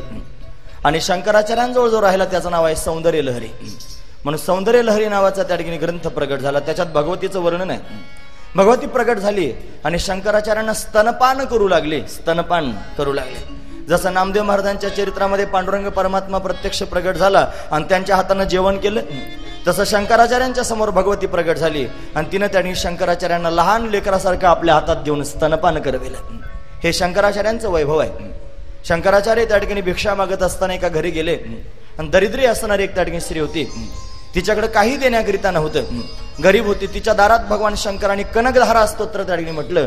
भगवती लक्ष्मीचा तिच्या घरामध्ये वास झाला. कनकधारा स्तोत्र. अनेक स्तोत्रांची रचना शंकराचार्यांनी केली. आत्मषटकाची रचना केली. त्यांनी अनेक ग्रंथांची त्या ठिकाणी रचना केली. दशोपनिषदांवर भाष्य केलं. ब्रह्मसूत्रावर भाष्य केलं. गीतेवर भाष्य केलं. गीता भाष्य त्यांचं प्रसिद्ध आहे. विवेक चुडामणी, अपरोक्ष अनुभूती हे ग्रंथ शंकराचार्यांनी निर्माण केले. एवढी विपुल ग्रंथ संपदा त्या ठिकाणी निर्माण केली. आणि अशा पद्धतीने दिग्विजय करत करत शंकराचार्य त्या ठिकाणी प्रवास करू लागले. सुरेश्वराचार्य त्या ठिकाणी नवीन शिष्य प्राप्त झाले. तिथून ते त्या ठिकाणी महाराज मगध देशामध्ये आले. त्या मगध देशात त्या ठिकाणी जात असताना तिथे दिग्विजय हा त्यांनी केलेला आहे. दक्षिण प्रांतामध्ये जाऊन पुन्हा महाराष्ट्रात आले. महाराष्ट्रामध्ये शैव आणि कपालिक त्या ठिकाणी जास्त वाढले होते. त्या शैवांवर कपालिक मतांवर त्या ठिकाणी विजय प्राप्त करून घेतला आणि सनातन त्या ठिकाणी धर्म लोकांच्या समोर ठेवला. महाराष्ट्रामध्ये पायी प्रवास करत ज्या वेळेला आले त्याच वेळेला ते त्या ठिकाणी पंढरपुरात आले आणि पंढरपुरामध्ये येऊन त्या ठिकाणी पांडुरंगाच्या समोर उभे राहिले. चंद्रभागेच्या काठावर आणि माझा पांडुरंग परमात्मा उभा आहे. त्याच्या समोर त्या ठिकाणी गेले आणि सगळ्या जगाला सांगितलं की हे परब्रह्म प्रत्यक्ष त्या ठिकाणी पांडुरंगाच्या रूपाने उभा आहे. महायोग पीठे तटे भीमरथ्यम वरम पुंडरीकाय दातुम मुनींद्र समागत्य तिष्ठन्तमानंद कंदम परब्रह्मलिंगम भजे पांडुरंगम. पांडुरंगाचं त्या ठिकाणी स्तवन शंकराचार्यांनी केलं. पायी यात्रा करत करत आले पंढरपुरापर्यंत. म्हणून पायी यात्रा करण्याचा जो प्रघात आहे तो शंकराचार्यांनी सुरू करून दिलेला आहे. म्हणून ज्ञानोबरायांनी त्यांना रस्ता विचारलाय. म्हणून अशा पद्धतीने त्या ठिकाणी महाराष्ट्रामध्ये कर्मठांचा मार्ग मोडून भक्तीचा संप्रदाय, ज्ञानाचा संप्रदाय शंकराचार्यांनी सुरू केला. यानंतर त्या ठिकाणी महाराज ते तुंगभद्रा नदीच्या काठावर गेले. दक्षिणात, महाराष्ट्रातून दक्षिणात पुन्हा गेले आणि तिथे गेल्यानंतर त्या ठिकाणी तुंगभद्रा नदीच्या काठावर आणि शारदा देवीची त्यांनी स्थापना केली. तिथे शृंगेरी पीठ निर्माण झालं. शृंगेरी पीठ. या शृंगेरी पीठामध्ये ते त्या ठिकाणी बऱ्याच काळापर्यंत वास्तव्य करू लागले. तिथे त्यांना एक शिष्य भेटला. त्याचं नाव आहे हस्तामलकाचार्य. हस्तमलकाचार्य. हा जो हस्तामलकाचार्य आहे ना, हा ब्राह्मणाचा पुत्र आहे. तुम्ही ऐकतात ना सर्वजण. एका ब्राह्मणाला मुलगा झाला आणि तो मुलगा त्या ठिकाणी जन्मल्यापासून कोणाबरोबर बोललाच नाही महाराज. बरंच त्याचं वय त्या ठिकाणी 7-8 वर्षाचं वय झालं, पण काही कोणाशी बोलत नव्हता. तो हसत नव्हता, तो रडत नव्हता. खाऊ घातलं तर खात होता, नाहीतर उपाशीच राहत होता. आई वडील त्याला कंटाळून गेले होते. त्यांना वाटायचं हे काय पोरग जन्माला आलंय. अशा पद्धतीचं त्या ठिकाणी पोरग जन्माला आलं. त्याला कंटाळून नको नको त्या ठिकाणी होऊ लागलं आई वडिलांना. असं मुलगा जन्माला आलं. एक दिवशी शंकराचार्य त्या ठिकाणी महाराज त्या गावामध्ये गेले ज्या गावात तो मुलगा होता. त्या मुलाच्या बापाला असं वाटलं की महात्मा आपल्या घरापर्यंत घेऊन जावं, निदान त्याच्या दर्शनानं काही फरक पडला तर पडला. म्हणून शंकराचार्यांना त्या ठिकाणी घरापर्यंत नेलं आणि घरात प्रवेश त्या ठिकाणी दरवाजात त्या ठिकाणी उभे राहिले. त्या मुलाला पाहिलं, त्याची प्रतिभा ओळखली आणि ओळखून त्या ठिकाणी महाराज त्याला प्रश्न विचारला, तू कोण आहेस सांग. आणि असं म्हटल्याबरोबर आजपर्यंत कोणाबरोबरही न बोललेला तो मुलगा आणि खडखडा बोलू लागला महाराज. त्यानं स्वतःचं स्वरूप प्रत्यक्ष प्रगट करून सांगितलं, स्वतःच्या स्वरूपाचा बोध त्या ठिकाणी प्रगट केला. आणि हस्त म्हणजे हात आणि आमलक म्हणजे आवळा, करतरी आवळा तैसा हरी, म्हणजे कर तल म्हणजे तळहात, तळहातावर आवळा ठेवल्यानंतर तो जसा स्पष्ट दिसतो तसं त्या ठिकाणी महाराज त्यानं स्वतःचं स्वरूप स्पष्ट करून दाखवलं. म्हणून त्याचं नाव ठेवलं हस्तामलक. हस्तामलक असं हस्तामलकाला त्या ठिकाणी पाहिलं आणि त्या ब्राह्मणाला सांगितलं, ब्राह्मणा तुझा मुलगा मला देऊन टाक. त्या मुलाला आपल्या बरोबर त्या ठिकाणी नेलं आणि तोच पुढे त्या ठिकाणी हस्तामलकाचार्य म्हणून प्रसिद्ध झाला. या हस्तामलकाचार्याला या शृंगेरी पीठावर त्यांनी स्थापित केलं. दक्षिणामध्ये शृंगेरी पीठ आहे, तुंगभद्रा नदीच्या काठावर. तिथे त्या ठिकाणी शंकराचार्यांनी प्रथम पीठ स्थापन केलं. आपल्या भारतामध्ये 4 शंकरपीठ प्रमुख आहेत. त्याच्यामध्ये पहिलं आहे शृंगेरी पीठ, शारदा देवीचं मंदिर तिथे त्या ठिकाणी आहे. आणि तिथेच हस्तामलक तो तिथे धर्माचा त्या ठिकाणी कार्यभार चालवत आहेत. तिथून त्या ठिकाणी महाराज पुन्हा केरळ प्रांतात गेले. त्यांच्या आईचा मृत्यू जवळ आला होता. ती आई आता त्या ठिकाणी मरणार आहे. आणि अशा वेळेला त्या ठिकाणी आईच्या जवळ जाऊन पोहोचले. आईनं स्मरण केलं होतं म्हणून घाईघाईनं तिथे गेले. आईचा मृत्यू जवळ आलाय. तिला विचारलं, आई सांग तुझा मृत्यू आता आलाय ना, तुला कोणाचं दर्शन घ्यायची इच्छा आहे? तू ज्या देवाचं नाव घेशील त्याला मी इथपर्यंत आणून उभं करतो तुझ्या समोर. आईने सांगितलं, मला भगवान विष्णूचं त्या ठिकाणी दर्शन घ्यायचंय. भगवान शंकराचार्यांनी त्या ठिकाणी भगवान नारायणाचं स्तवन केलं. महाराज भगवंताचा त्या ठिकाणी धावा केला. भगवंता धाव, माझ्या आईचा मृत्यू जवळ आलाय रे आणि तिचा उद्धार व्हावा, तुझं दर्शन त्या ठिकाणी व्हावं अशी अपेक्षा आहे. अट्टहासानं भगवंताला हाका मारू लागले महाराज. नारायण नारायण श्रीमन्नारायण नारायण नारायण श्रीमन्नारायण नारायण भजन करा. झालं आता. नारायण नारायण श्रीमन्नारायण नारायण नारायण नारायण नारायण श्रीमन्नारायण नारायण नारायण श्रीमन्नारायण नारायण नारायण श्रीमन्नारायण नारायण नारायण बद्री नारायण नारायण नारायण बद्री नारायण नारायण नारायण श्रीमन्नारायण नारायण नारायण नारायण नारायण हे बद्री नारायण नारायण नारायण नारायण नारायण नारायण श्रीमन्नारायण नारायण नारायण श्रीमन्नारायण नारायण नारायण नारायण भगवान की जय. भगवंताचा धावा केला. भगवान नारायण प्रत्यक्ष प्रगट झाला. आईनं त्या ठिकाणी डोळे भरून अंतकाल समयाला भगवंताला पाहिलं. भगवंताचं दर्शन झालं, तिचा उद्धार झाला आणि आई त्या ठिकाणी महाराज गतप्राण झाली. तिचं शरीर सुटलं.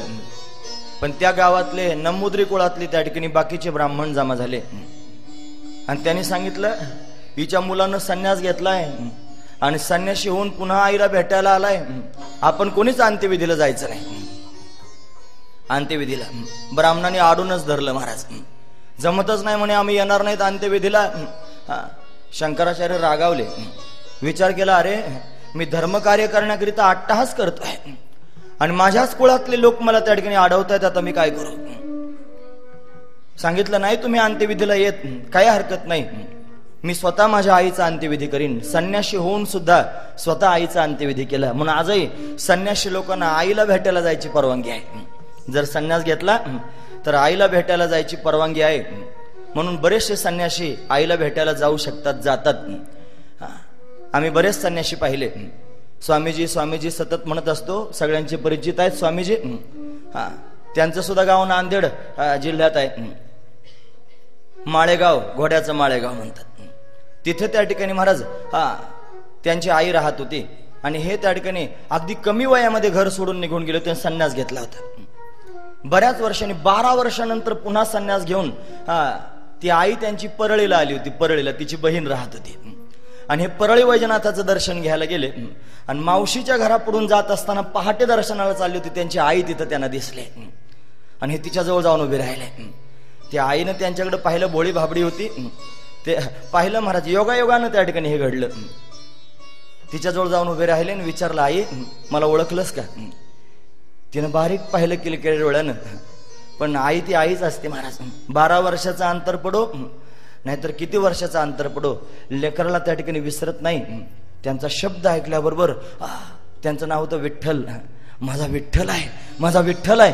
केवढा आनंद झाला महाराज. घाईघाईनं म्हातारी सरसावली आणि हृदयाला लावलं स्वामीजींना. स्वतःचं चरित्र सांगतात. आई, याचं नाव आहे आई. म्हणून संन्यासी आईला त्या ठिकाणी भेटायला जाऊ शकतो. म्हणून अशा पद्धतीनं त्या ठिकाणी महाराज शंकराचार्यांनी विचार केला, आता मी स्वतःच आईचा अंत्यविधी करेन. संन्यासी असून अंत्यविधी केला. कुठे केला माहिती आहे? स्वतःच्या अंगणातच चिता रचली, अंगणात चिता रचली आणि स्वतःच्या हातानं आईला चितेवरती ठेवलं आणि सगळे कर्म स्वतःच त्या ठिकाणी केले. हे वैशिष्ट्य आहे. तेव्हापासून तिथे असणारे जे ब्राह्मण आहेत त्यांना एक प्रकारचा शापच लागला की त्यांना त्या ठिकाणी स्मशानात नेऊन अंत्यविधी करता येत नाही. त्यांच्या घरात जर कोणी मेलं तर दारातच जाळावं लागतं. म्हणून तिथे आजही ती परंपरा आहे की त्या कुळामध्ये जर कोणी त्या ठिकाणी मृत्यू पावलं तर त्याचा अंत्यविधी दारातच करतात. अग्निसंस्कार दारातच त्या ठिकाणी करतात. शंकराचार्यांनी अशा पद्धतीने आईचा उद्धार केला आणि तिथून त्या ठिकाणी निघाले. आता ते त्या ठिकाणी ओरिसा प्रांतात जाण्याकरिता निघाले. दिग्विजय करायचा आहे ना, भारत भ्रमण पूर्ण त्या ठिकाणी केलंय आणि ओरिसा प्रांताकडे जाण्याकरिता निघाले. तिथे जगन्नाथपुरी, समुद्राच्या काठावर असणारी त्या ठिकाणी पुरी, जगन्नाथपुरी, त्याला पुरीच म्हणतात. या जगन्नाथपुरीमध्ये भगवान जगन्नाथ वास्तव्य करतात. पण नास्तिकवादी लोकांनी जगन्नाथाची मूर्ती त्या ठिकाणी चोरली आणि ती लपून ठेवली होती महाराज, पुरून ठेवली होती. शंकराचार्यांनी विचार केला ही मूर्ती प्रगट झाली पाहिजे. तुम्ही जर जगन्नाथपूरला गेले असाल, आम्ही कधी गेलो नाही, पण तिथे 3 मूर्ती आहेत. एक आहे बलराम दादांची, एक आहे श्यामसुंदराची आणि मध्ये आहे सुभद्रेची. बहीण त्यांच्या बरोबर आहे सुभद्रा. पण जगन्नाथाची मूर्ती त्या ठिकाणी पुरून ठेवली होती. भगवान शंकराचार्यांनी तिथे अनुष्ठान केलं आणि जगन्नाथाची मूर्ती त्या ठिकाणी पुन्हा एकदा वरती आणली आणि तिची स्थापना केली आणि जगन्नाथाचा रथ सुरू केला. जगन्नाथाचा रथ, रथयात्रा किती मोठी होते जगन्नाथपुरीत. आणि तिथे त्या ठिकाणी महाराज वास्तव्य करू लागले. तिथे एक पीठ स्थापन केलं, त्याचं नाव आहे गोवर्धन पीठ. दुसरं पीठ आहे गोवर्धन पीठ. आणि या गोवर्धन पीठामध्ये त्या ठिकाणी हस्तामलकाच्या पद्मपादाचार्यांना नेऊन ठेवलं. म्हणजे सनंदन नावाचा जो शिष्य आहे त्याला तिथे त्या ठिकाणी बसवलेला आहे. यानंतर त्या ठिकाणी चौल नावाचा राजा, पांड्य नावाचा राजा, या राजांच्या साह्यतेनं त्या ठिकाणी दक्षिण प्रांतामध्ये असणारे शाक्त, गाणपत्य आणि कपालिक या त्या ठिकाणी मतमतांतरांवर विजय प्राप्त करून घेतला. आणि दिग्विजय करत करत त्या ठिकाणी आता ते उत्तर भारताकडे पुन्हा जाऊ लागले. उज्जैन नगरीमध्ये आले. उज्जैन नगरी मोठी विशाल असणारी नगरी. या उज्जैनमध्ये महाकालेश्वर आहे आणि या उज्जैनमध्ये कालभैरव आहे. कालभैरव तुम्ही ऐकतात ना सर्वजण. तिथल्या कालभैरवाचं वैशिष्ट्य आहे महाराज, तो कालभैरव दारू पितो. लोक म्हणतील तुमचा दारुड्या देव आहे. आमचा असू द्या, कसा आहे असू द्या, दारू पिऊ नाही तर काय करू, देव आमचाच आहे. त्याच्याविषयी तुम्ही काय म्हणता याच्याशी आम्हाला काही घेणं नाही. म्हणे देव तुमचा दारुड्या आहे आणि दारू त्या ठिकाणी पितो. लोकांनी बरेच संशोधन केले. त्या मंदिराच्या अवतीभोवती खंदक खाणले. आम्ही पाहिलं बरं प्रत्यक्ष, खरं सांगतो. जेव्हा उज्जैनला गेलो, कालभैरवाच्या दर्शनाकरिता त्या ठिकाणी गेलो, तिथं बाहेर दुकानं होते मोठे मोठे, सगळे दुकानं दारूचे. विचार केले काय प्रकार आहे. म्हणे ते प्रसाद असतो, आतमध्ये घेऊन जा. मग तो प्रसाद घेऊन गेलो आतमध्ये. ती दारू तिथं चांदीची परात आहे आणि त्या परातीत ती दारूची बाटली ओतायची आणि ओतल्यानंतर अशी धरायची आणि देवाच्या तोंडाला लावायची. तोंडाला लावलं घट घट घट घट घट घट सगळी दारू आतमध्ये जाते. काही शिल्लक राहत नाही, टिप काय ठेवत नाही महाराज. सगळी दारू त्या ठिकाणी पिऊन घेतून ते नास्तिकवादी काही लोक त्या ठिकाणी गेले, अंधश्रद्धावाले, आणि त्यांनी सगळ्या बाजूने खांदून पाहिलं. त्यांना वाटलं कुठंतरी असेल पाईपलाईन, शोष खड्डा केला असेल, तिकडे जिरत असेल. काही कुठं सापडलं नाही कोणाला. आजही तो प्रकार चालू आहे. आम्ही गेलो, आम्हाला तीर्थ दिलं, तीर्थ पण दारूच होती महाराज. आम्ही पेलो दारू. आता आमचा देवच पेतो म्हटलं आम्ही का नाही प्यावे. चमच्याभरच पेलो त्यानं काय होतंय महाराज असं काहीतरी होण्याकरिता जाऊ दे आता असं आहे. तिथे त्या ठिकाणी महाराज कालभैरवाच्या भक्तीमध्ये विक्षेप करणारे लोक आले होते. सनातन त्या ठिकाणी कालभैरवाची भक्ती आपल्या धर्मशास्त्रात सांगितली. त्या कालभैरवाच्या भक्तीमध्ये विक्षेप करणारे जे त्या ठिकाणी कर्मठ भैरव उपासक होते त्यांचा अशा पद्धतीने पाडाव केला.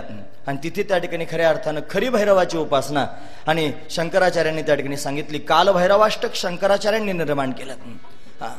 असं त्या काशिका पुरादिनाथ कालभैरवम भजे, हे त्या ठिकाणी कालभैरवाष्टक आहे. ते शंकराचार्यांनी लिहिलं. कालभैरवाची उपासना सगळ्या लोकांना त्या ठिकाणी कशी करावी हे सांगितलं. तिथून पुढे त्या ठिकाणी महाराज उज्जैन नगरीतून पुढे त्या ठिकाणी प्रवास सुरू झाला. ते गुजरात प्रांतात आले. गुजरात प्रांतामध्ये त्या ठिकाणी महाराज भगवान द्वारिकाधीश द्वारकेला तिथे वास्तव्य करतायत. 7 मजल्याची इमारत आजही आहे. मंदिर आपण पाहिली ना, एवढी मोठी इमारत आहे, फार भव्य आणि दिव्य असणारी. द्वारकाधीश भगवान तिथे राहतात. भगवान शंकराचार्यांनी द्वारकाधीशाची उपासना केली, श्रीकृष्णांची उपासना केली. जगद्गुरु शंकराचार्य कृष्ण उपासक आहेत. जगन्नाथ म्हणजे कृष्णच आहे. शंकराचार्य जगन्नाथाची उपासना करणारे, द्वारकाधीशाची उपासना करणारे आहेत. बद्रीनारायणाची उपासना करणारे ते कृष्ण भक्तच आहेत. हे प्रकर्षानं सांगितलं पाहिजे. म्हणून त्या ठिकाणी कृष्णाची उपासना केली. तिथे त्या ठिकाणी एक पीठ स्थापन केलं आणि 3 पीठ आता त्या ठिकाणी महाराज निर्माण झाले. तिथे सुरेश्वराचार्य नावाचे जे त्या ठिकाणी शिष्य आहेत त्यांना तिथे त्या ठिकाणी स्थापन केलं. आणि अशा पद्धतीने त्या ठिकाणी पुढे निघाले. तिथून गांगेय प्रांतामध्ये, गांगेय प्रदेश म्हणजे गंगेचा प्रदेश, त्या प्रदेशामध्ये फिरून काश्मीर प्रांतात गेले. तिथं त्या ठिकाणी काश्मीर शैव सिद्धांत आहे. ते वेदाला त्या ठिकाणी डावलून नवीन सिद्धांत सांगण्याचा प्रयत्न करत होते. त्यांच्यावर विजय प्राप्त केला. शारदा क्षेत्रामध्ये त्या ठिकाणी गेले. आसाममध्ये गेले आणि आसाममध्ये कामरूप नावाचं एक क्षेत्र आहे जिथे कामाक्षी भगवती वास्तव्य करते. कामाक्षी, आपण मोठे भाग्यवान आहोत. आपल्या जवळ कामरगाव आहे ना, तिथे कामाक्षी देवी राहते. म्हणतात ती कामरूपवरून गोव्याला गेली आणि गोव्यातून भक्ताच्या मागे कामरगावमध्ये आली. अशी त्या ठिकाणी कामाक्षी आहे. त्या कामाक्षीची उपासना त्या ठिकाणी तिथे जाऊन सगळ्या लोकांना सांगितली. नवे त्या ठिकाणी भगवतीचं स्थान अशा पद्धतीने प्रगट केलं, कामरूप. आणि तिथून त्या ठिकाणी महाराज सगळी कामं आटोपत प्रवास करत करत जगद्गुरु शंकराचार्य बद्रीनारायणाजवळ आले. तिथे जोशीमठ म्हणजे ज्योतिर्मठ नावाचा त्या ठिकाणी मठ स्थापन केला. 4थं पीठ स्थापन केलं. पहिलं पीठ आहे शृंगेरी पीठ, आपल्यापासून जवळ आहे. इथे तुंगभद्रा नदीच्या काठावर दक्षिणात कर्नाटकात. त्याच्यानंतर जगन्नाथपुरीचं 2रं पीठ आहे. त्यानंतर त्या ठिकाणी महाराज द्वारिका हे 3रं पीठ आहे. आणि बद्रिकाश्रम जोशीमठ हे 4थं पीठ आहे. शंकराचार्यांचे 4 मुख्य पीठ आहेत. बाकीची आंतर पीठ बरेच आहेत. आपल्या महाराष्ट्रामध्ये कोल्हापूर आहे ना, त्याला करवीर पीठ म्हणतात. तिथले शंकराचार्य आपल्या भागात येत असतात, करवीर पीठ. त्यानंतर कांची कामकोटी नावाचं एक पीठ आहे. तिथे सुद्धा भगवती राजराजेश्वरीची उपासना शंकराचार्यांनी सुरू. तिथे स्वतःच्या हाताने श्रीयंत्राची स्थापना शंकराचार्यांनी केली. असं कांची कामकोटी नावाचं पीठ आहे. असे अनेक त्या ठिकाणी कर्म करत, धर्माचं त्या ठिकाणी कार्य करत, दिग्विजय करत करत निघाले. काही नास्तिकवादी लोकांना त्या ठिकाणी महाराज ते सहन झालं नाही. त्यांनी त्यांच्यावर एक विलक्षण असणारा प्रयोग केला. त्यांच्यावर त्या ठिकाणी जारण मारण उच्चाटन प्रयोग केला शंकराचार्यांवर. त्यांना त्या ठिकाणी महाराज अनेक प्रकारची व्यथा झाली. त्यांच्या सर्वांगाला त्या ठिकाणी जखमा झाल्या, त्यातून घाण येऊ लागली. पण तपसामर्थ्यानं, स्वतःच्या त्या ठिकाणी सामर्थ्यानं, भगवंताच्या उपासनेनं आणि तो रोग त्यांचा त्या ठिकाणी दूर झाला. त्यांनी त्याच्यावर विजय प्राप्त करून घेतला. आणि शेवटी श्यामसुंदराचं चिंतन करत राहिले, भजन करत राहिले. सगळ्या लोकांना उपदेश केला भगवंताच्या भजनाचा. आजही मथुरेमध्ये जा, मथुरेमध्ये श्रीकृष्ण मंदिर आहे आणि या मंदिरामध्ये त्या ठिकाणी भगवंताच्या लीला वर्णन करून सांगितलेले आहेत. त्या अशा चित्रित केलेल्या आहेत. त्याच्या खाली ओव्या लिहिलेल्या आहेत, श्लोक लिहिलेले आहेत. आणि त्याच्यामध्ये शंकराचार्यांचा फोटो आहे. शंकराचार्यांनी जसं ध्यान केलं आणि तसं ध्यान त्या ठिकाणी सांगितलं. गोपाळांनी काला कसा केला हे शंकराचार्यांनी सांगितलं. गोपाळांनी उड्या भगवंताच्या भोवती कशा मारल्या हे शंकराचार्यांनी सांगितलं. गोपिकांनी भगवंताच्या विरहामध्ये कशी अवस्था निर्माण झाली गोपिकांची ते शंकराचार्यांनी लोकांना सांगितलं. म्हणून शंकराचार्यांनी त्या ठिकाणी कृष्ण भक्ती जगाच्या समोर आणली आणि स्वतःही कृष्ण भक्तीमध्ये तल्लीन झाले. सगळे कामं आटोपत आटोपत दिग्विजय केला आणि धर्मकार्य पूर्ण करून आता त्या ठिकाणी जीवनयात्रा पूर्ण करायची आहे. 32 वर्षाचं वय पूर्ण झालं. 32 वर्षाचं वय पूर्ण झालं. त्यावेळेला त्या ठिकाणी महाराज जोशी मठामध्ये भगवती शारदा देवी त्या ठिकाणी प्रगट झाली. शंकराचार्याने येऊ देईना, तिथे पीठ स्थापन करायचं ना. ते म्हणे खबरदार, इथे ब्रह्मचार्याचं काम आहे. तुम्ही त्या ठिकाणी राजाच्या शरीरात प्रवेश केला होता आणि कामशास्त्र शिकले होते, तुम्हाला इथे बसण्याचा अधिकार नाही. आणि त्यावेळेला तिच्याशी शास्त्रार्थ करून सांगितलं, जरी मी त्या ठिकाणी कामशास्त्र शिकलेलो असलो तरी माझं हे जे शरीर आहे, हे शरीर त्या ठिकाणी पवित्रच आहे, ते बाटलेलं नाही. दुसऱ्या शरीरात प्रवेश करून मी ते शिकलो होतो, ते शरीर गेलं, संपलं. माझं हे शरीर नूतन दिव्य शरीर आहे. म्हणून अशा पद्धतीने त्या ठिकाणी भगवती प्रसन्न होऊन त्यांना त्या पीठावर आरूढ अशा पद्धतीने होता आलं. दरवाजाच उघडत नव्हते. सगळी कामं पूर्ण केली आणि बद्रीनाथातून भगवान शंकराचार्य केदारनाथाच्या दिशेने जाण्याकरिता निघाले. केदारनाथ मागच्या वर्षी तिथे प्रलय आला होता ना केदारनाथ. लोक म्हणतात हे बावळटच आहेत, टाळावाले, बुक्यावाले, माळावाले.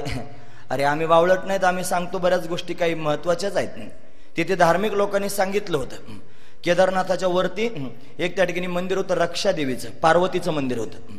आणि ते मंदिर त्या ठिकाणी त्या परिसराचं रक्षण करण्याकरिता ती भगवती वास्तव्य करीत होती. तिथे लाईट असावी, त्या मंदिरामध्ये, त्या परिसरामध्ये लाईट असावी, म्हणून त्यांना एक ते आपल्याकडे कसे भिरभिरे आलेले आहेत ना ते पंखे, तसला एक पंखा उभा करायचा होता. आणि तो पंखा उभा करण्याकरिता जागा नेमकी त्या मंदिराचीच निवडली होती. ते मंदिर काढायचं आणि त्याच्या जागेवर पंखा उभा करायचा. काही त्या ठिकाणी श्रद्धावान लोकांनी जाऊन सांगितलं, असं करू नका, अनादिकालापासून ते मंदिर आहे, ते जर काढाल तर त्या ठिकाणी अघटित घटना होऊ शकते. काय ऐकलं नाही महाराज लोकांनी. ते म्हणजे नाही, लोकांच्या कल्याणाकरताच आम्ही करतो. घेतलं काढून मंदिर. ते मंदिर काढल्यानंतर अवघ्या 4 तासातच ती घटना घडली. भयंकर पाऊस आला आणि त्या पावसानं त्या ठिकाणी सगळीकडे प्रलय, जलमय झालं सगळं वातावरण. मोठाचे मोठा एक दगड त्या ठिकाणी वाहत आला आणि केदारनाथाच्या मंदिराच्या मागच्या बाजूला त्या ठिकाणी असा येऊन थांबला. मंदिरापेक्षा मोठा दगड होता. मंदिराला तो आडला. जेवढं पाणी आलं त्या दगडामुळे असं त्या ठिकाणी पसरून बाजूला गेलं. मंदिराला काही झालं नाही. मंदिर तसंच आहे, नंदी तसाच आहे, सगळ्या गोष्टी जशाचे तशाच आहे. गाव वाहून गेलं पण मंदिर मात्र तसंच राहिलं. हा चमत्कार नाही मग काय? पूर्वीच्या काळातले चमत्कार लोक पाहत होते, आज चमत्कार प्रत्यक्ष पाहायला मिळतो. हा चमत्कारच आहे. म्हणून असं असणारं केदारनाथ क्षेत्र. आणि त्या केदारनाथ क्षेत्रामध्ये त्या ठिकाणी शंकराचार्य गेले आणि तिथे जाऊन त्या ठिकाणी महाराज स्वरूपानुसंधान अशा पद्धतीने केलं. देवदेवता आकाशात जमा झाल्या आणि त्या सर्व देवता शंकराचार्यांना विनवू लागल्या, तुम्ही प्रत्यक्ष भगवान शंकर आहात, तुम्ही आता तुमचं कार्य पूर्ण करून लवकरात लवकर कैलासावर यावं अशी आमची इच्छा आहे. जसं त्या ठिकाणी भगवान श्यामसुंदराला पुन्हा आपल्या लोकांमध्ये जाण्याकरिता आणि सगळ्या देवदेवता विनवणी करत होत्या, तशी शंकराचार्यांची विनवणी सर्व देवदेवता करू लागल्या. आणि आता मात्र शंकराचार्यांनी आपलं अवतार कार्य पूर्ण करायचं ठरवलं. त्यांनी डोळे बंद केले आणि डोळे बंद केल्याबरोबर त्या ठिकाणी आकाशातून एक ढवळा नंदी प्रत्यक्ष प्रगट झाला. नंदी समोर आला, सर्वांनी पाहिला. शंकराचार्यांनी ते यती स्वरूप सोडून दिलं, जटाजूट धारण केल्या, हातामध्ये त्रिशूळ, डमरू, गजचर्म, व्याघ्रांबर, त्रिनेत्रधारी प्रत्यक्ष भगवान शंकर प्रगट झाले आणि सर्वांच्या समोर पाहता पाहता नंदीवर आरूढ झाले. आणि नंदीवर आरूढ होऊन आपलं शरीर तिथेच त्या ठिकाणी सोडलं. बरेच मतमतांतर आहेत. काही लोक म्हणतात केदारनाथाजवळ एक गुहा होती, त्या गुहेत प्रवेश करून गेले.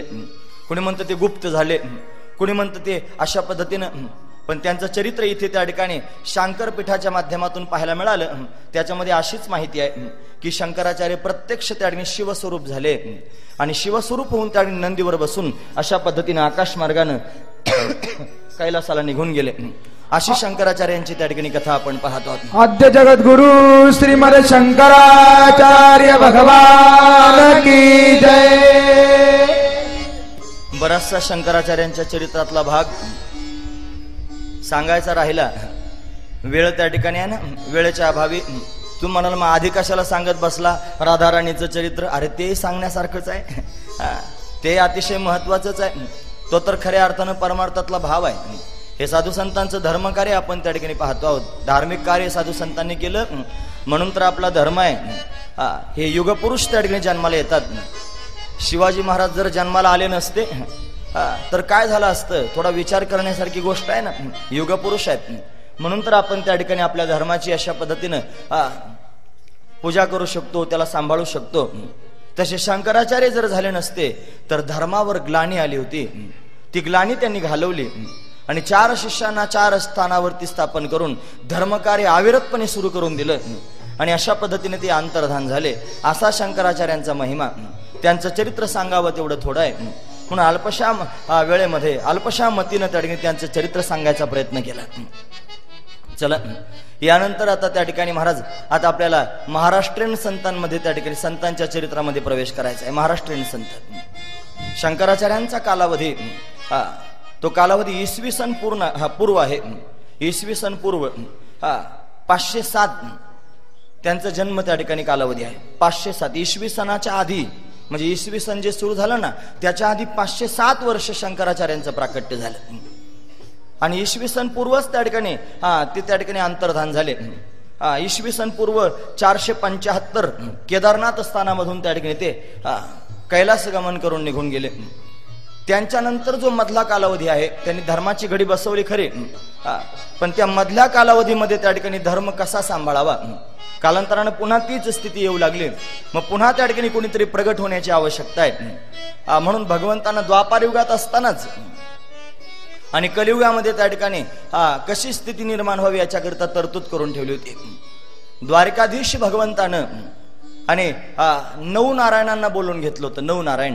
तुम्ही भागवत कथा ऐकलेली ना. आता मी परत भागवत सुरू नाही करणार, फक्त उद्या मी काय सांगणार आहे त्याची पूर्वपीठिका मांडून घेतो आणि याच ठिकाणी थांबतो. लक्षपूर्वक ऐका.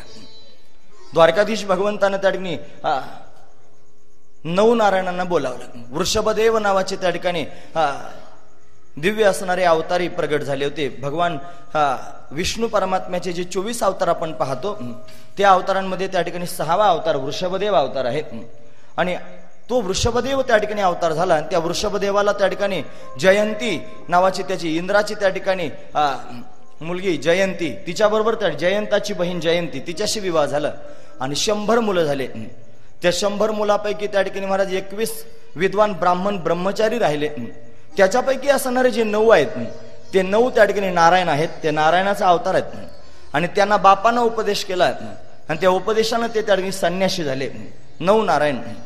त्याच्यामध्ये कवी नारायण, हरिनारायण, द्रुमिल नारायण, चमस नारायण, करभाजन नारायण अशी त्यांची नाव आहेत महाराज. त्या 9चे 9 नारायणांना त्या ठिकाणी भगवान कृष्ण परमात्म्याने द्वारकेत बोलावलं आणि द्वारकेत आल्यानंतर त्यांना त्या ठिकाणी स्वागत सत्कार केला, त्यांचं पूजन केलं आणि त्यांना सांगू लागले, ऐका, तुम्ही चैतन्य स्वरूप आहात, तुम्हाला त्या ठिकाणी कलियुगात परत एकदा प्रगट व्हावं लागेल. म्हणे कसं काय देवा, आता द्वापार युग त्या ठिकाणी संपल्यानंतर आम्हाला सुट्टी झाली पाहिजे. म्हणे सुट्टी नसते तुम्हाला, साधू संतांना सुट्टी नसते. जीव मुक्त होऊ शकतो, साधू संतांना असं नाही मुक्त होऊन निघून जात आहे, त्यांना परत यावं लागतं. म्हणे तुम्हाला यावंच लागणार आहे. म्हणे कसं यावं लागेल? म्हणे काय नाही, कलियुगामध्ये तुम्ही त्या ठिकाणी नाथ रूपानं प्रगट व्हा. कविनारायणाला सांगितलं तुम्ही त्या ठिकाणी मत्स्येंद्रनाथ व्हा. हरिनारायणाला त्या ठिकाणी सांगितलं तुम्ही गोरक्षनाथ व्हा. असं त्या ठिकाणी प्रत्येकाला एक एक त्या ठिकाणी अवतार घ्यायला लावला आणि ते सगळेजण तयार झाले. म्हणे आम्हीच फक्त अवतीर्ण व्हायचं का? म्हणे नाही, अनेक लोक अवतीर्ण होतील. म्हणे कोण कोण अवतीर्ण होईल? म्हणजे रामकथा सांगणारे वाल्मिक ऋषी आहेत ते तुलसीदासाच्या रूपाने अवतीर्ण होणार आहेत. ज्यांनी त्या ठिकाणी महाराज भागवत कथा सांगितली ते शुकाचार्य ते कबीर महाराजांच्या रूपाने प्रगट होणार आहेत. तुम्ही नवनाथ ग्रंथ कधी वाचला का? तो नवनाथ ग्रंथ वाचा, त्याच्या सुरुवातीला हे वर्णन आहे. व्यासदेवजी महाराज जयदेव स्वामींच्या रूपाने प्रगट होणार आहेत. उद्धवजी महाराज नामदेवाच्या रूपाने प्रगट होणार आहेत. जामवंतजी महाराज नरहरीच्या रूपाने प्रगट होणार आहेत. बलरामजी जे माझे थोरले भाऊ आहेत ते पुंडलिक होणार आहेत, पुंडलिकाच्या रूपात प्रगट होणार आहे. पुंडलिक राय बलरामाचा अवतार आहेत. असे त्या ठिकाणी सांगू लागले. मी स्वतः ज्ञानोबारांच्या रूपाने प्रगट होणार आहे. जो भगवान शंकर सदाशिव महादेव आहेत ते निवृत्तीनाथांच्या रूपाने प्रगट होणार आहेत. ब्रह्मदेव सोपान होणार आहे. हे सगळेजण संत अवतीर्ण होणार आहेत. यानंतर त्या ठिकाणी भगवती योगमाया राजराजेश्वरी करुणामयी अंबा ती मुक्ताईच्या रूपाने प्रगट होणार आहेत. असे सगळ्या लोकांची नावं सांगितले. माझा प्रिय असणारा भक्त हनुमान तो रामदास स्वामी होऊन येणार आहे. प्रत्येकाचं त्या ठिकाणी वर्णन करून सांगितलं. जी त्या ठिकाणी कुब्जा दासी आहे ही कुब्जा दासी जनाबाई होऊन येणार आहे. केवढे नावं सांगितले महाराज. एवढे सगळेचे सगळे अवतीर्ण होणार, फक्त तुम्हीच अवतीर्ण होणार आहात असं नाही. म्हणून भगवंताची आज्ञा 9 नारायणांना झाली आणि ते 9 नारायण त्या ठिकाणी 9 नाथांच्या रूपाने प्रगट झाले आणि त्या नाथांची परंपरा त्या ठिकाणी ज्ञानोबरांपर्यंत आली. निवृत्तीनाथ, ज्ञाननाथ ही नाथ संप्रदायाची परंपरा त्या ठिकाणी सुरू झाली आणि तीच परंपरा आपल्याला ज्ञानोबरांपर्यंत घेऊन जाणार आहे. उद्या आपल्याला ज्ञानोबरांच्या चरित्रात प्रवेश करायचा आहे, तो याच माध्यमातून त्या ठिकाणी प्रवेश करायचा आहे. म्हणून आपण तो त्या ठिकाणी प्रसंग उद्या पाहणार आहोत. आजची कथा याच ठिकाणी विराम